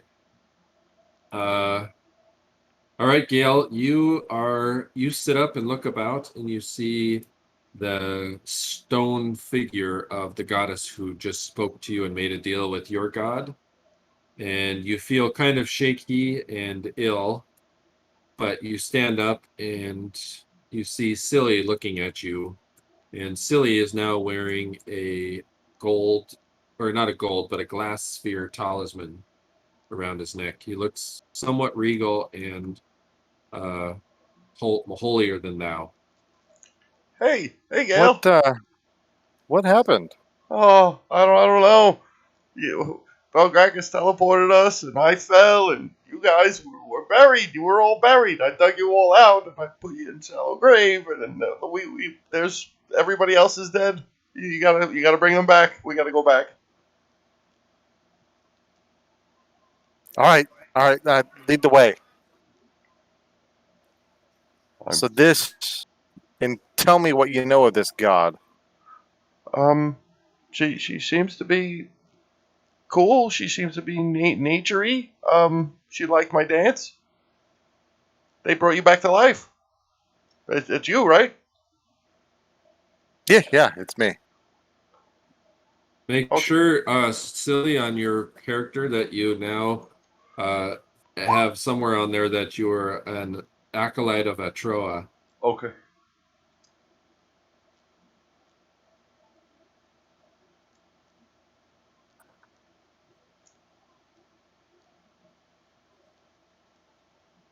All right, you lead Gale back to the area where the area is, and there's a murder of vultures that have gathered around, and they are plucking at something, and it looks like they've unearthed Aedan and have pecked out Aiden's tongue.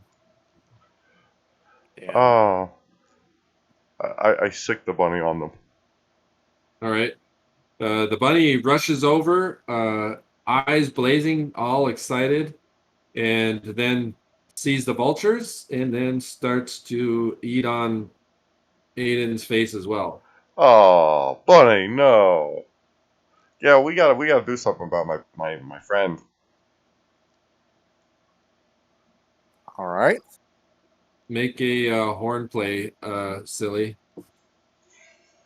Okay.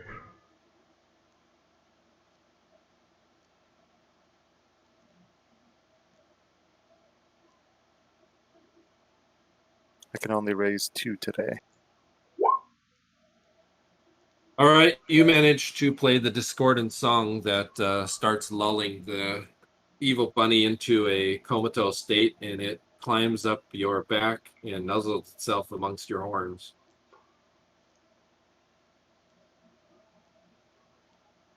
Do you want me to roll resurrection survival right now, just in case?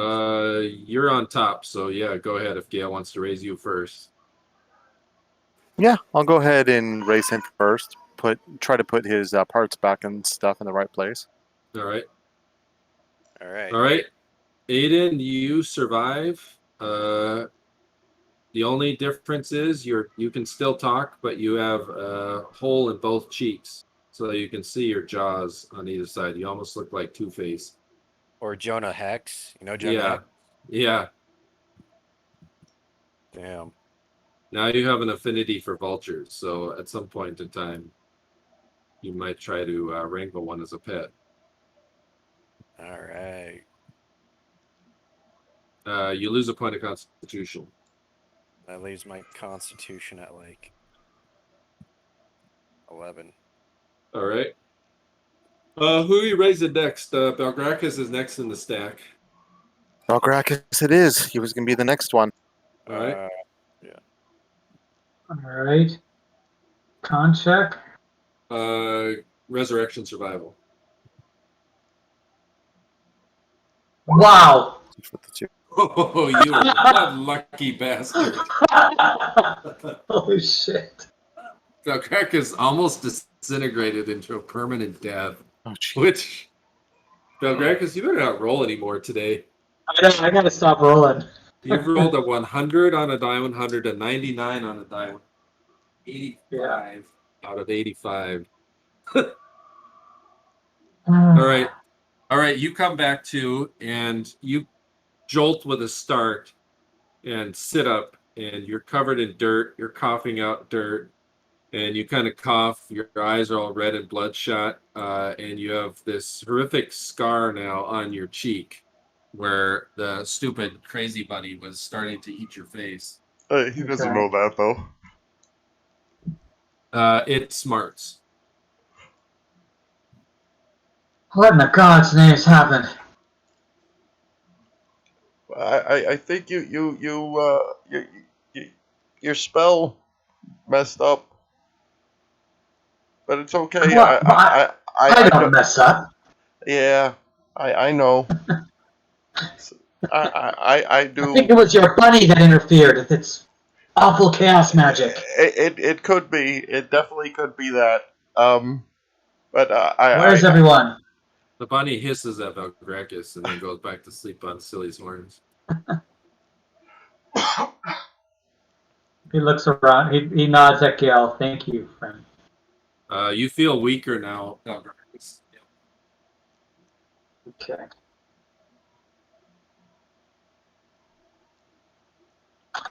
No more Over teleporting. over the evening's events, the next morning your spells are re-granted to you, Gale. Oh, that's good. I was worried about that. Okay, so I'm going to go ahead and go for the next two in line. All right. Who's next? Would be Smyddwack. Okay. So Smyddwack's going to have to roll a resurrection I can't believe we were saved by the crazy bunny. survival. I mean, Fucking A. wait. Where is that? It'd be under Constitution. You'll see it. One of the items under next to Constitution. You should see a resurrection survival. Gotcha. Ah, right there it is. No, it's just straight, right? Yep. All right, Smyddwack, you come sputtering back to life, coughing, and after hearing the story of the plague and being all on board to teleport to the tower, you did not realize that you were going to die. And for all of you that died, it was a very horrific death because it was almost like being teleported into the elemental plane of Earth.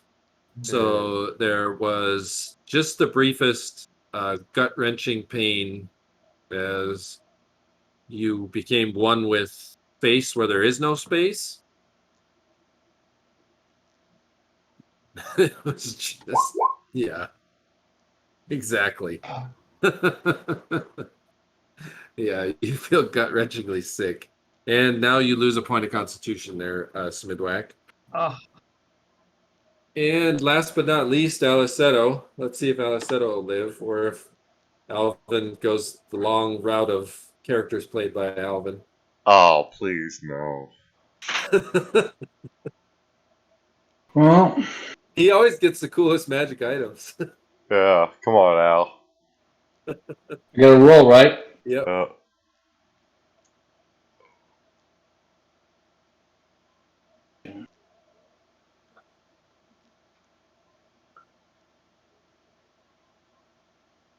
Resurrection survival. Yep, right on your Constitution score, you'll see it. Okay.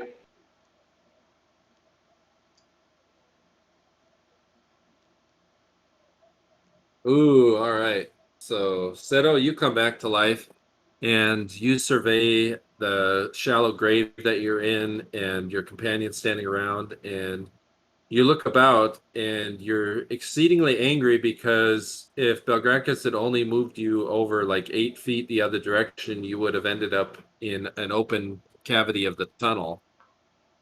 He had a 92% chance of getting you in the tunnel, and he missed it. So all of your anger can be directed at.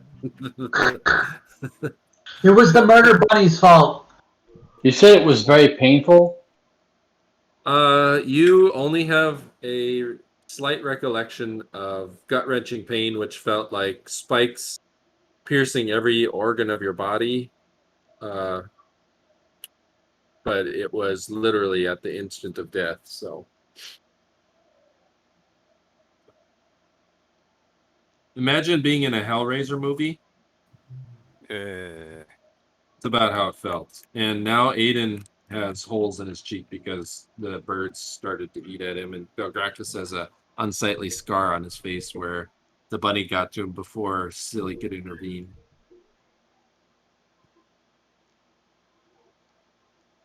But he did help me find them. That is true. Technically, it's- the bunny saved you all. Yeah, so, I mean... I say, I'll be back. Do you have a name for the bunny yet, Silli? Murder bunny. Yeah, I don't know. I haven't thought about it. Because I don't want to name it. Because I'm going to probably have to kill it, right?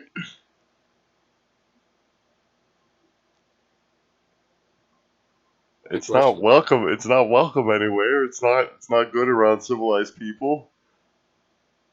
You have a feeling the Temple of Grumsh should probably like it. I'm not fucking donating my bunny to the Temple of Grumsh. But I might just set it loose in there and let it fucking have at them. After a time, actually, let's take a little break here. Yeah, let's take about 5 minutes, guys. Okay. Sounds good.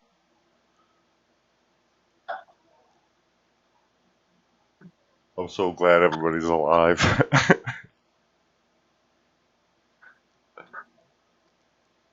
Yeah, no kidding.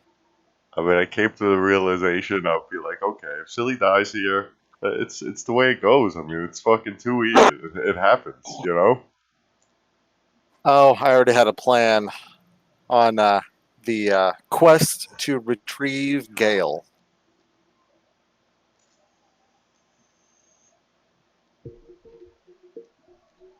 The nice thing about having followers and stuff already that know where we've been going.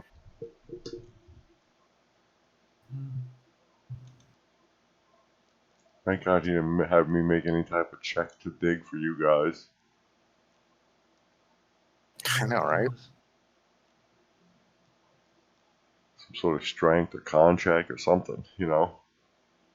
Hmm. Digging 16 feet is fucking moving 16 feet of earth, you know? Yeah.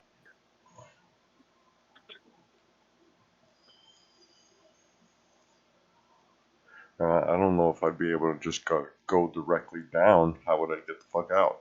I mean, I could climb, you know, but... Yeah, I guess I could climb. So that would have worked. Make stairs or handholds. And Silly's not a miner, so he wouldn't have thought about, you know, doing that. Like going down, like on an angle, and then like a zigzag pattern. That would take more time.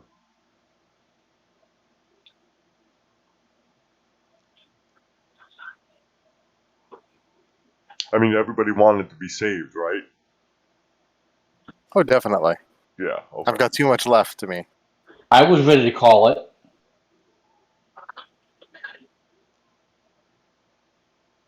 I can't believe we're alive. No kidding. Yeah. Sorry about that, everybody. It fucking happens, man. I'm sure we So- didn't expect to spend an entire session trying to return from the dead, so I do apologize. Oh, you're good.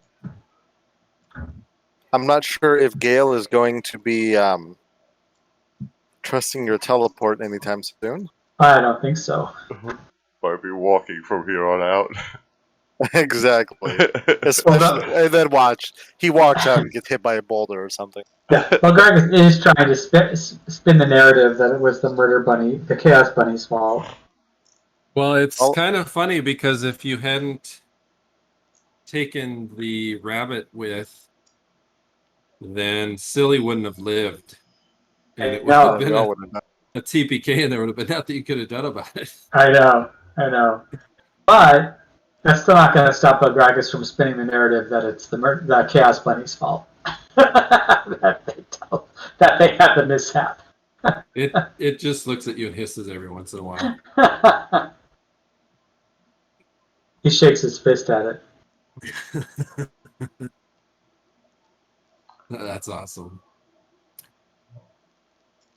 All right. Well, everybody managed to live somehow after dying horribly. All right, I'm back. I mean, everything goes as planned. Like you fight slads, you make it through dungeons, and then one wrong teleport spell, and everybody whap. I know. I guess TPK. that's second edition for you. Hell yeah. What sure It's is. beautiful. Yep. You just so one day you're living, and the next day you're friggin' encased in rock. I Well, mean, tower you, that- you were very generous with how the Yeah. creature reacts to the spell, you know, because I was like accepting that we were all dead, you know, because that's the way it is in 2E, you know. Well, I mean, it kind of makes sense that if shrink enlarges this thing, but I'd be interested to see what other effects happen when you cast magic on it. You could always try bless it, Gale. Could, but Are we still somewhat diseased, or do I've we already still figured have out that stone things are skins? separate. Oh yeah, we're dead. Did the disease die too? Once Belgrakas died, all of his effects died with him. And did all the of plague it. go Oh. away as well? So no stone skill anymore. All right. The plague is now like you just caught it. All of the effects on you deadites are gone, but you're still infected. But you're back to your normal. You have none of the ill effects from the plague. That makes carry me it. a net. That makes it a net zero con loss because I was down one con. But you can still tell you're infected, but now the infection has just started anew. Okay. Damn. So I regain my strength and my con and my hit points. Yep, You except lost? for the con you lost for The death. dying. Okay. Yep.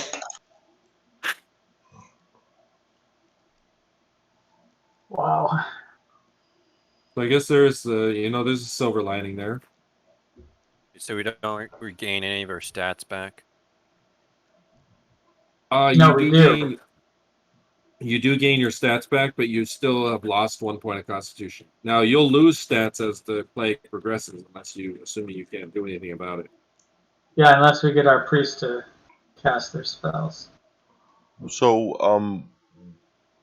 when we get to the tower, what gives you the ability to create an antidote once we're in said tower? We're waiting on Cymbeline to arrive the next day. In the meantime, Belgrakas will recast his stone skin spell on himself. Let's see, do I have any more diamond dust Damn, for this everybody song. else? Yes, I do. Does everybody want stone skin back, or do you want me to wait until we're fighting some nasty thing? It can wait. It's an expensive spell, right? You need diamond dust to cast that? Yeah, I've got a shit ton of diamond dust, but some of it is needed for the Wall of Force spell too, so we shouldn't use it lightly. So we should prepare for a big battle with it, is what I would suggest, instead of just casting it generally. Except for maybe somebody with low AC, with a bad AC like Belgrakas. Does anybody else have bad AC? Silly does. Silly's Oh, my AC is good. My AC's So 4. maybe Silli and Belgrakas should have stone skin on. What do you guys think? Yeah, my AC is pretty good. My AC is 2, so I don't think I need the stone skin. Okay. Plus you And have I those think strange abyssal wings melded into your back, right? Can I fly with them, actually? I don't think you can. At least you've not unlocked that ability. Damn. so. Then the next thing is, while we wait, I know that Silli and Belgrakas wanted to go visit the druid. Oh, you're talking about the guardian of the forest? Yeah. Now you are. Well, it's been actually. Cymbeline should be arriving today because it's been 2 days. Because you had Oh, you okay. got raised, remember? Because then Gale had to wait another day to cast Raised Dead again. So Got between it. all your Silli. deaths and resurrections, Okay. some time has passed. And Silli, you're protected for 8 attacks with Awesome. stone skin. Thank you. You're welcome. Thanks for saving my life, or bringing me back from the dead. Anytime. Thank you, Silly. I gave him a kiss on the cheek. Oh, okay. Thank you. Yeah. All right, Cymbeline eventually makes his way to the old Mages Guild where you guys decided to meet at, and he comes upon all of you. Who is out? Who's in the tower and who's outside waiting for him? I suspect that it's up to Smitty, but I suspect that Belgrakas and Smitty would probably be in the lab trying to figure some antidote out. I agree. That's Okay. Did you hear that, Warren? Smitty says yes. Okay, and who's out waiting for the? Maybe. Silly Odie. I could be. I'll be outside. You'll be outside. Okay. Yeah, I can be outside. All right. Seto, you and Silly see the dwarf or the elf kind of slip in as dusk starts to fall. And as he does so, he reveals his shining hair under the hood and comes up to you and Silly and says, "Ah, well, that's my dwarf, my gnomish friend. And you, good Feywild, what news other than the mage ascending can you tell me about?" We have the plague. They're working on it inside. Why don't you join them? They're in the lab. He eyes you quizzically. He says, "What fell beast is that you're wearing upon your crown?" That's the creature that we captured who had the plague on it. He looks down at you, Alleseto. He says, "You let this companion of yours keep this evil, foul creature?" I don't mind it. He is a nibble of me. I think we need it for the poison or the spell stuff, don't we? Well, I don't know that I approve, but perhaps this thing may be of use. You did get the remnants of the plague that it had been dispersing, yes? Yeah. And what did you find, Gnome? You look like you've studied it a bit. Really. I didn't find much. About the plague itself? Yes, what have you surmised? I have surmised that, along with the plague, we need the aid of a druid in the forest. Ah, yes, precisely why I have Oh, come. Yes, do you have a way inside of this tower? yes, we do. We climb up this rope here. There's a rope there, right? Yeah. Yeah, we climb up this rope here. All right, let's ingress into the tower and we shall discuss inside.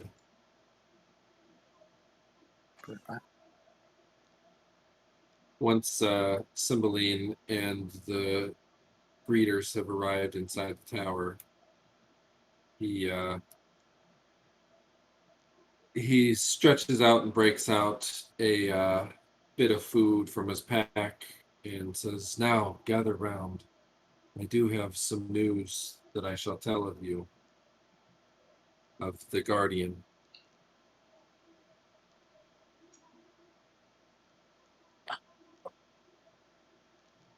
Is everybody back in here? What was Aedan doing?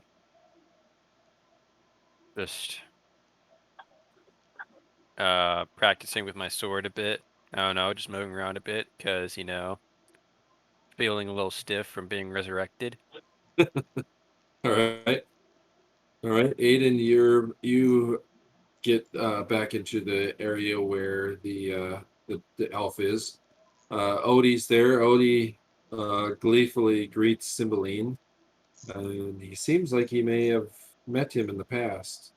I have met him I don't think I've actually talked to him, but I was with him. I think I actually might have talked to him, but I was with him when like Belari once was talking to him. Mm-hmm. So yeah. So he's all excited to see you. Odie and him look like they know each other, and he says, "Yes, I do have news of the Guardian. I sought out the Guardian's wisdom while you were seeking out the way to get that horrid creature." He points over to Silli's head. The creature is now on its back with one leg kind of dangling in Silli's eye. Just passed out like he just went on a 3-day bender. And he's kind of snoring with kind of this weird, like, which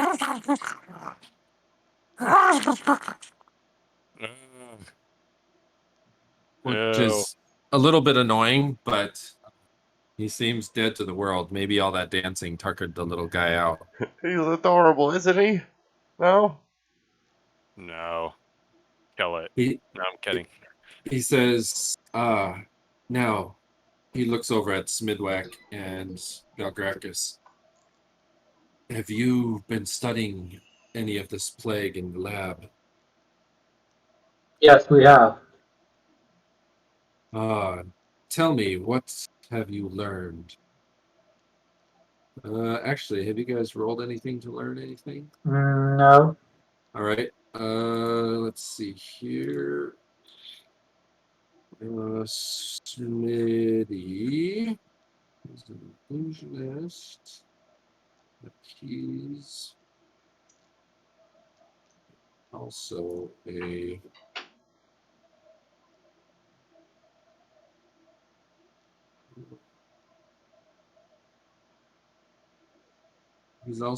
adept at, let's see.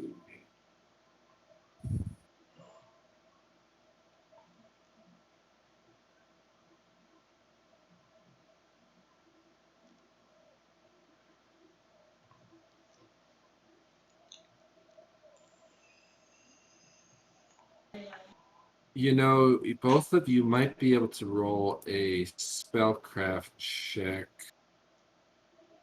just to ascertain pieces on here, and then Gale, you can make an herbalism. I'm back in perfect time. So Smyddwack, Belgrakas, and Gale. Nope. All right. Oh man. All right. He says, I have "Hi." research. Will that help? You could try research, sure. Oh, okay. All right. I'll give you this little tidbit then, Belgrakas.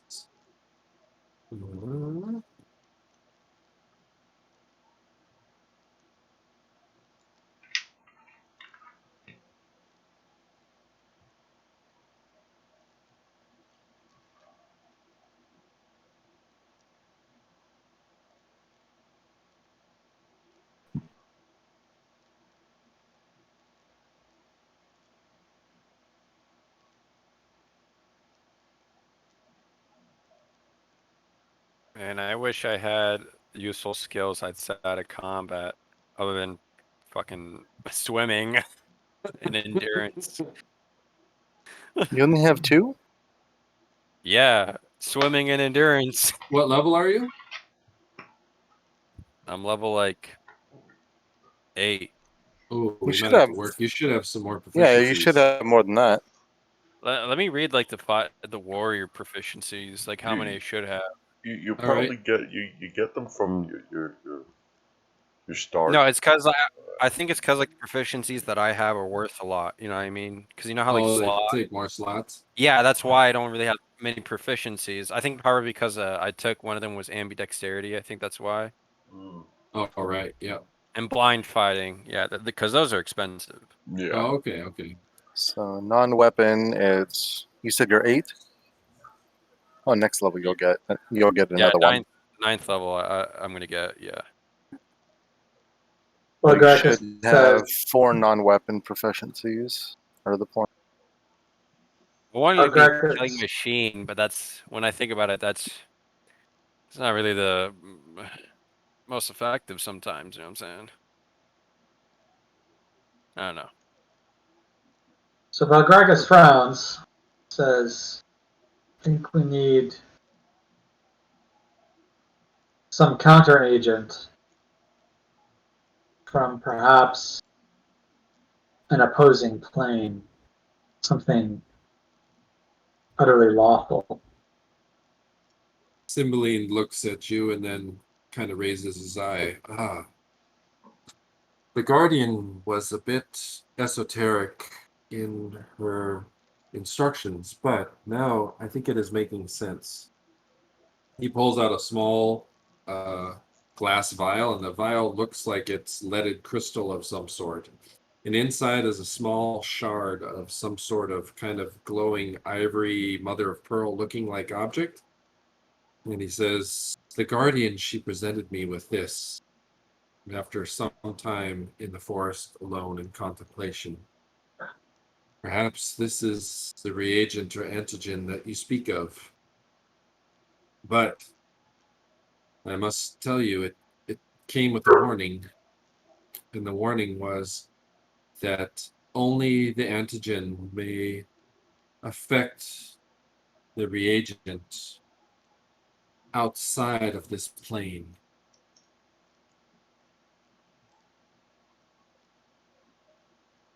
So Well, this tower is in a demiplane. I believe part of the tower is, if I'm correct, part of it resides on the prime material plane. Yes, but we will go into the part that is not part of the prime material plane to do this then, yes?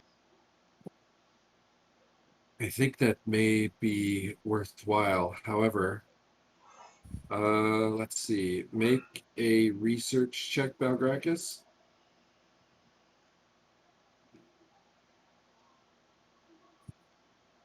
And Gale, you can make another herbalism because this is something different. Oh, okay. Belgrakas, that would send you off in the completely opposite direction. Yeah. I got it. Gale, okay. this is making sense to you. Actually, Alleseto, make a diagnostics. Okay. And does anybody have ancient history? I do. All right. Why? You could try that. Anybody else have ancient history? Ooh, Smyddwack does? Okay. All right. Smyddwack and oh nope, Seto did not. Okay, so Gale, I'm gonna send you a little something here that I have.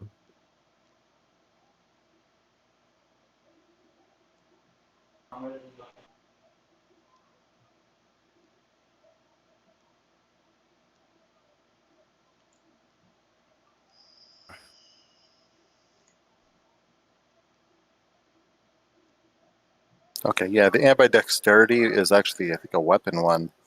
And then, yeah, endurance takes 2, and then blind fighting and swimming are 1. It's a weapon. No, never mind. Let's see here. Endurance. Blind fighting's 2. Blind fighting's at Yeah, least blind 2. fighting's 2. Yeah, blind fighting's 2, and endurance is 2, and then swimming is 1. And then the ambidexterity, that's actually a weapon one, I think. Yeah. gotta Okay. configure. Smyddwack, this is what you learned. Guess I gotta configure my shit then. Yeah, I'm taking a look at it right now. Yeah, if you wish to a character to be ambidextrous, consult ambidexterity below under the weapon proficiency slots.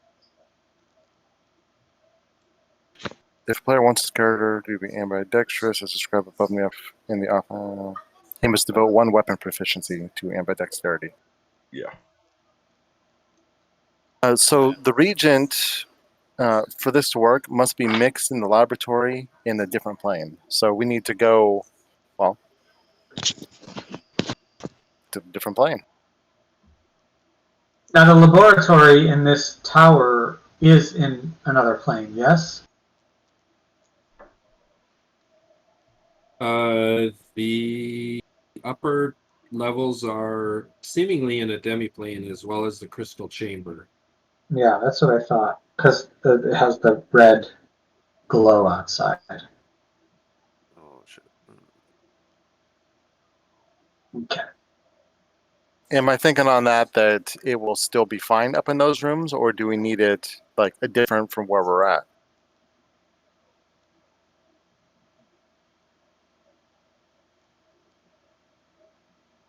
Who are you asking? Warrant. Yeah. Hold on, Smyddwack You're good. knows a little bit of context.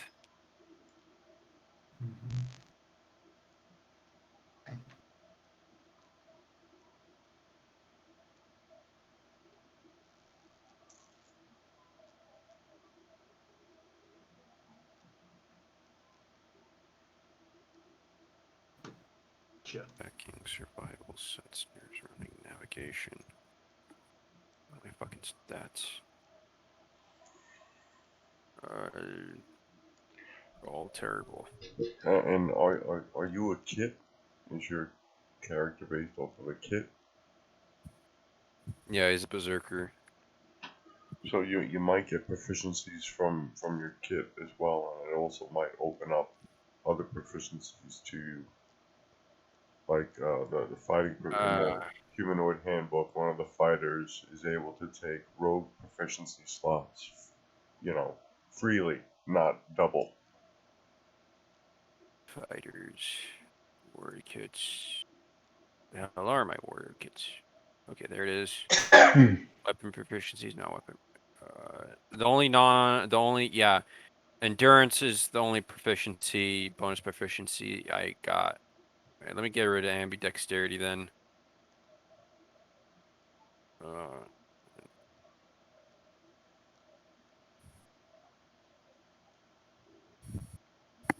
All right, so Smyddwack knows a little bit, and Gale knows a little bit, and I believe Seto tried to diagnose something, but his brain's still a little addled for being the deepest one in the ground. 4 slots. Although that should have lent you some clarity of thinking, Alleseto, because you are a gnome. So being underground should have clarified your thinking a little bit. True. What am I gonna pick now?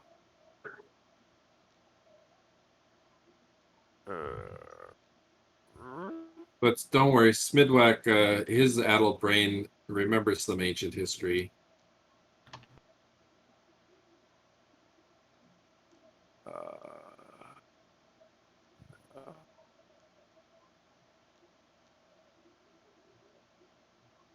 I really want to pick a very useful one. Belari and Orth was dying. Oh fuck. Why is Seto? Is he part of the background?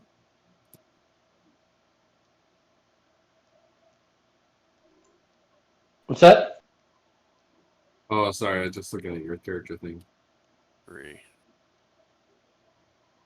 Can only pick one with one slot. I guess I'll do charioteering. Oh, nice. Riding chariots. Where the hell is it at? Actually,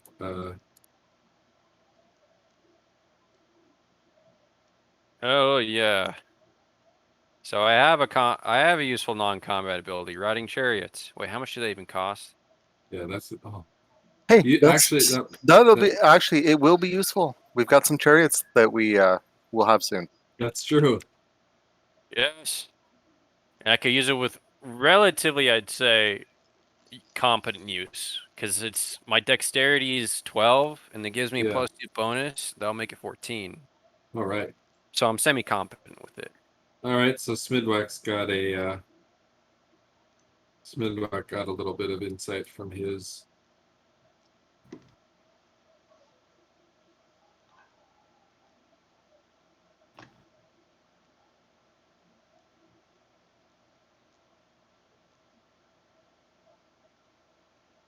The Belgrakas is the intelligent one.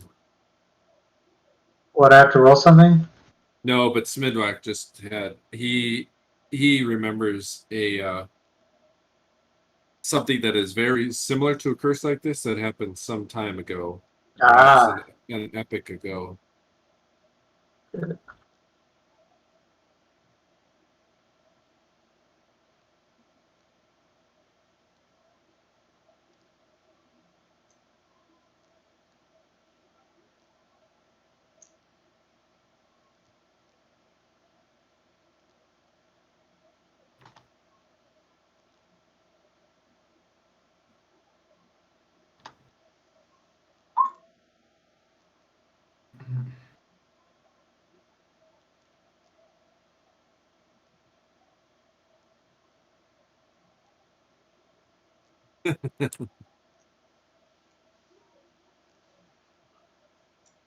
It does. It does. All right. So that's what you guys have gotten with your little bit of tidbits of knowledge of research and ancient history and the like. Fuck. Maybe I should. Can I get get rid of one proficiency and trade it for another one? Which one do you want to not have? Swimming. Uh, you Oh, never know when that comes in handy. Yeah, Actually, never mind. I'll just keep you it. really I'll just never wait know. until I'm level. I'll wait until I'm level 9 to get Oh it. yeah, that's probably smart. Yeah, yeah. All right. So yeah, Aedan, Smyddwack has a little story. What are you guys thinking? Yeah, tell us the story, man. He wrote it in the chat. Oh. So once upon a time in an Alhemalo village, there was a terrible curse that was affected by a goddess.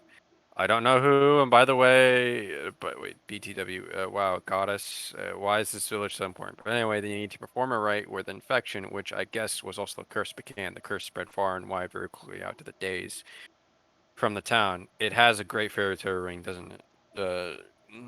Yeah, I guess, unless death and murder and everywhere are well, I wouldn't say murder, but just plague and disease. I'd expect the fairy tale ring to be like, oh, you get the princess. You smash her and then marry her or something like that. By smash, I mean I get, yeah. What are you going on about, Aedan? Uh, Belgrakas says. I was talking about how Smyddwack was just telling a tale. What are you doing, Belgrakas? Reading your silly books? Pretty much. You'll never Yeah. have power like me with my strength. With your little Nope. noodle Probably arms. not. Probably not. Well, then again, when I think about it, you could kill me with just a word, I think. I could, yeah, pretty much. Power word kill.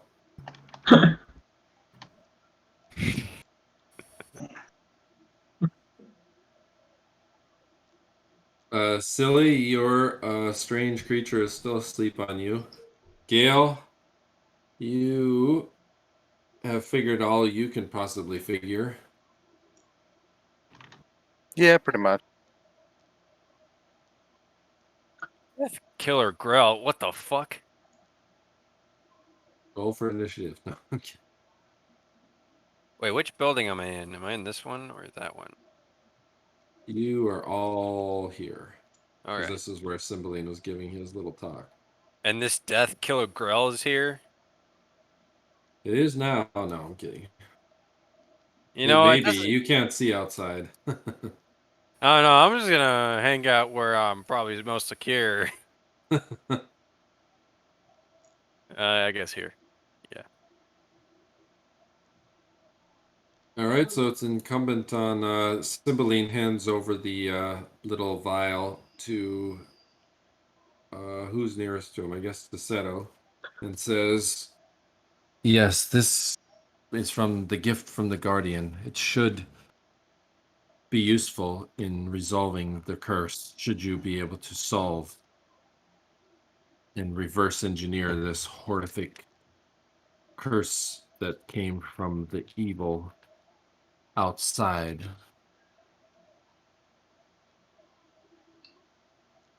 What a fool Aedan was to summon forth such foul creatures that would meddle in things most foul.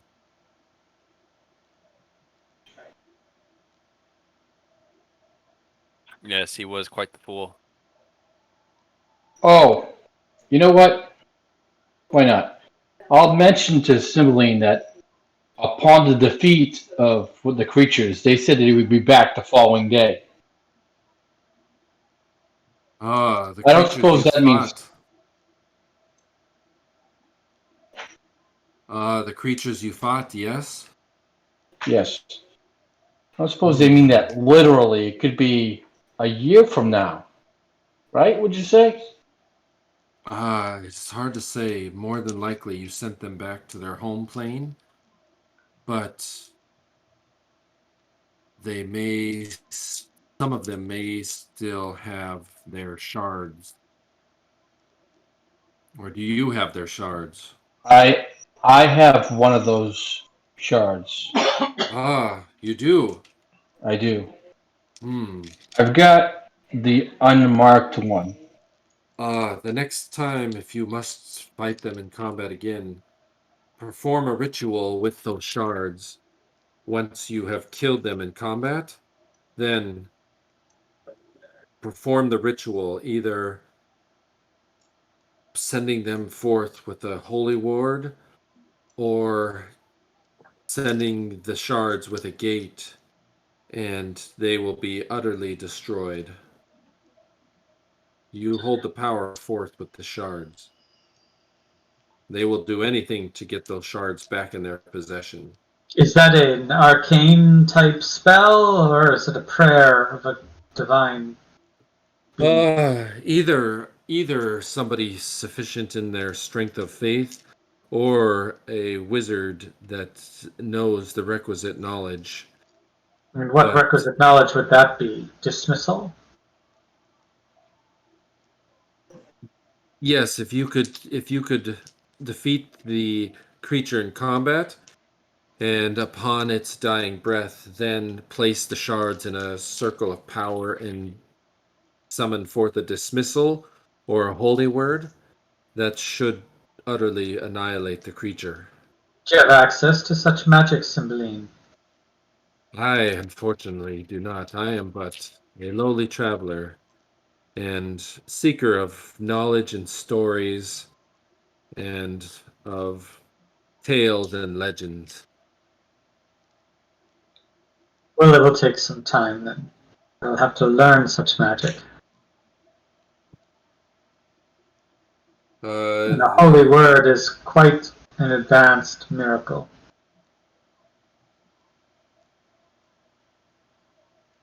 It is, isn't it? So, that's a good question, because you are carrying the shards around.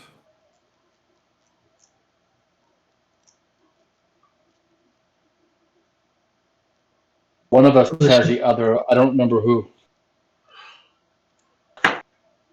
Although, the similar effect... Was the other shard in the box? The hidden chest?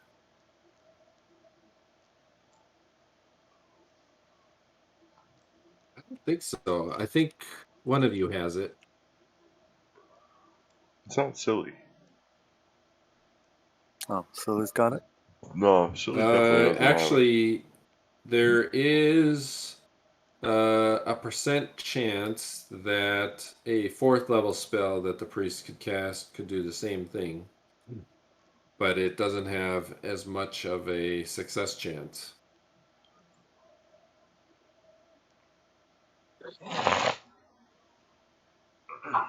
So we may have to rely on that. Yes.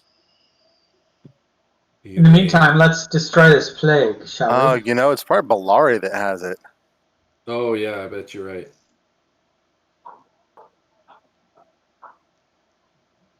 All right, so Smyddwack has a little bit of the history, and it is, let's see. Oh, actually, I am going to.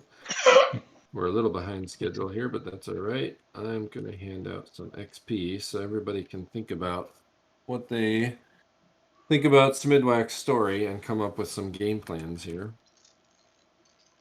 Let's see. Belgrakas, get some XP here. Aedan, get some XP here. Silli gets some XP here. Yeah, I'll get some XP. Oh, Gale actually cast.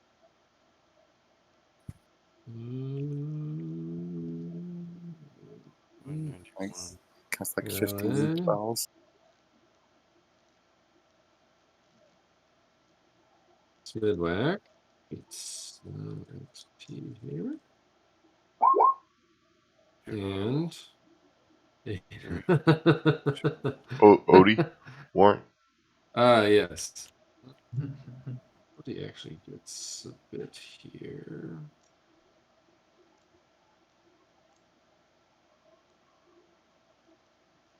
Oh, whoops. 46,000 XP till 9th level. Yeah, Yeah. I should level up before we go on hiatus. No, it's fine. I'd rather do it, like, I'd rather get the XP for it, you know what I'm saying? I don't know. I'm just saying. Did you get that, Is that Silly? on top of what I got? No, that's for Odie? no, Odie's Odie. should have his own. Do you see that for Odie? Uh-huh. And then there's another one for Evil Creature. Oh, okay. Yeah.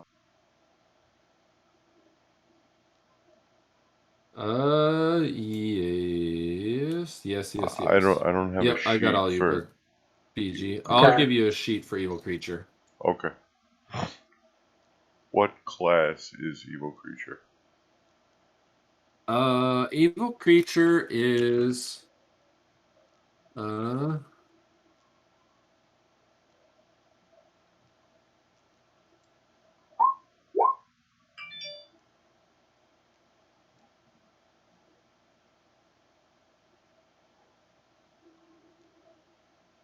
you just keep a running tally there, Silly. Okay. You'll see when Evil Creature has things that affect it, as long as you just keep a running tally of what he's got. Gotcha. All right. Did I miss anybody? I don't think No. so. All right. We should be starting normal time next week, so around 3:30, I should say. Hopefully, not everybody dies. Yeah, right. I'm kidding. Sorry, guys. Sorry.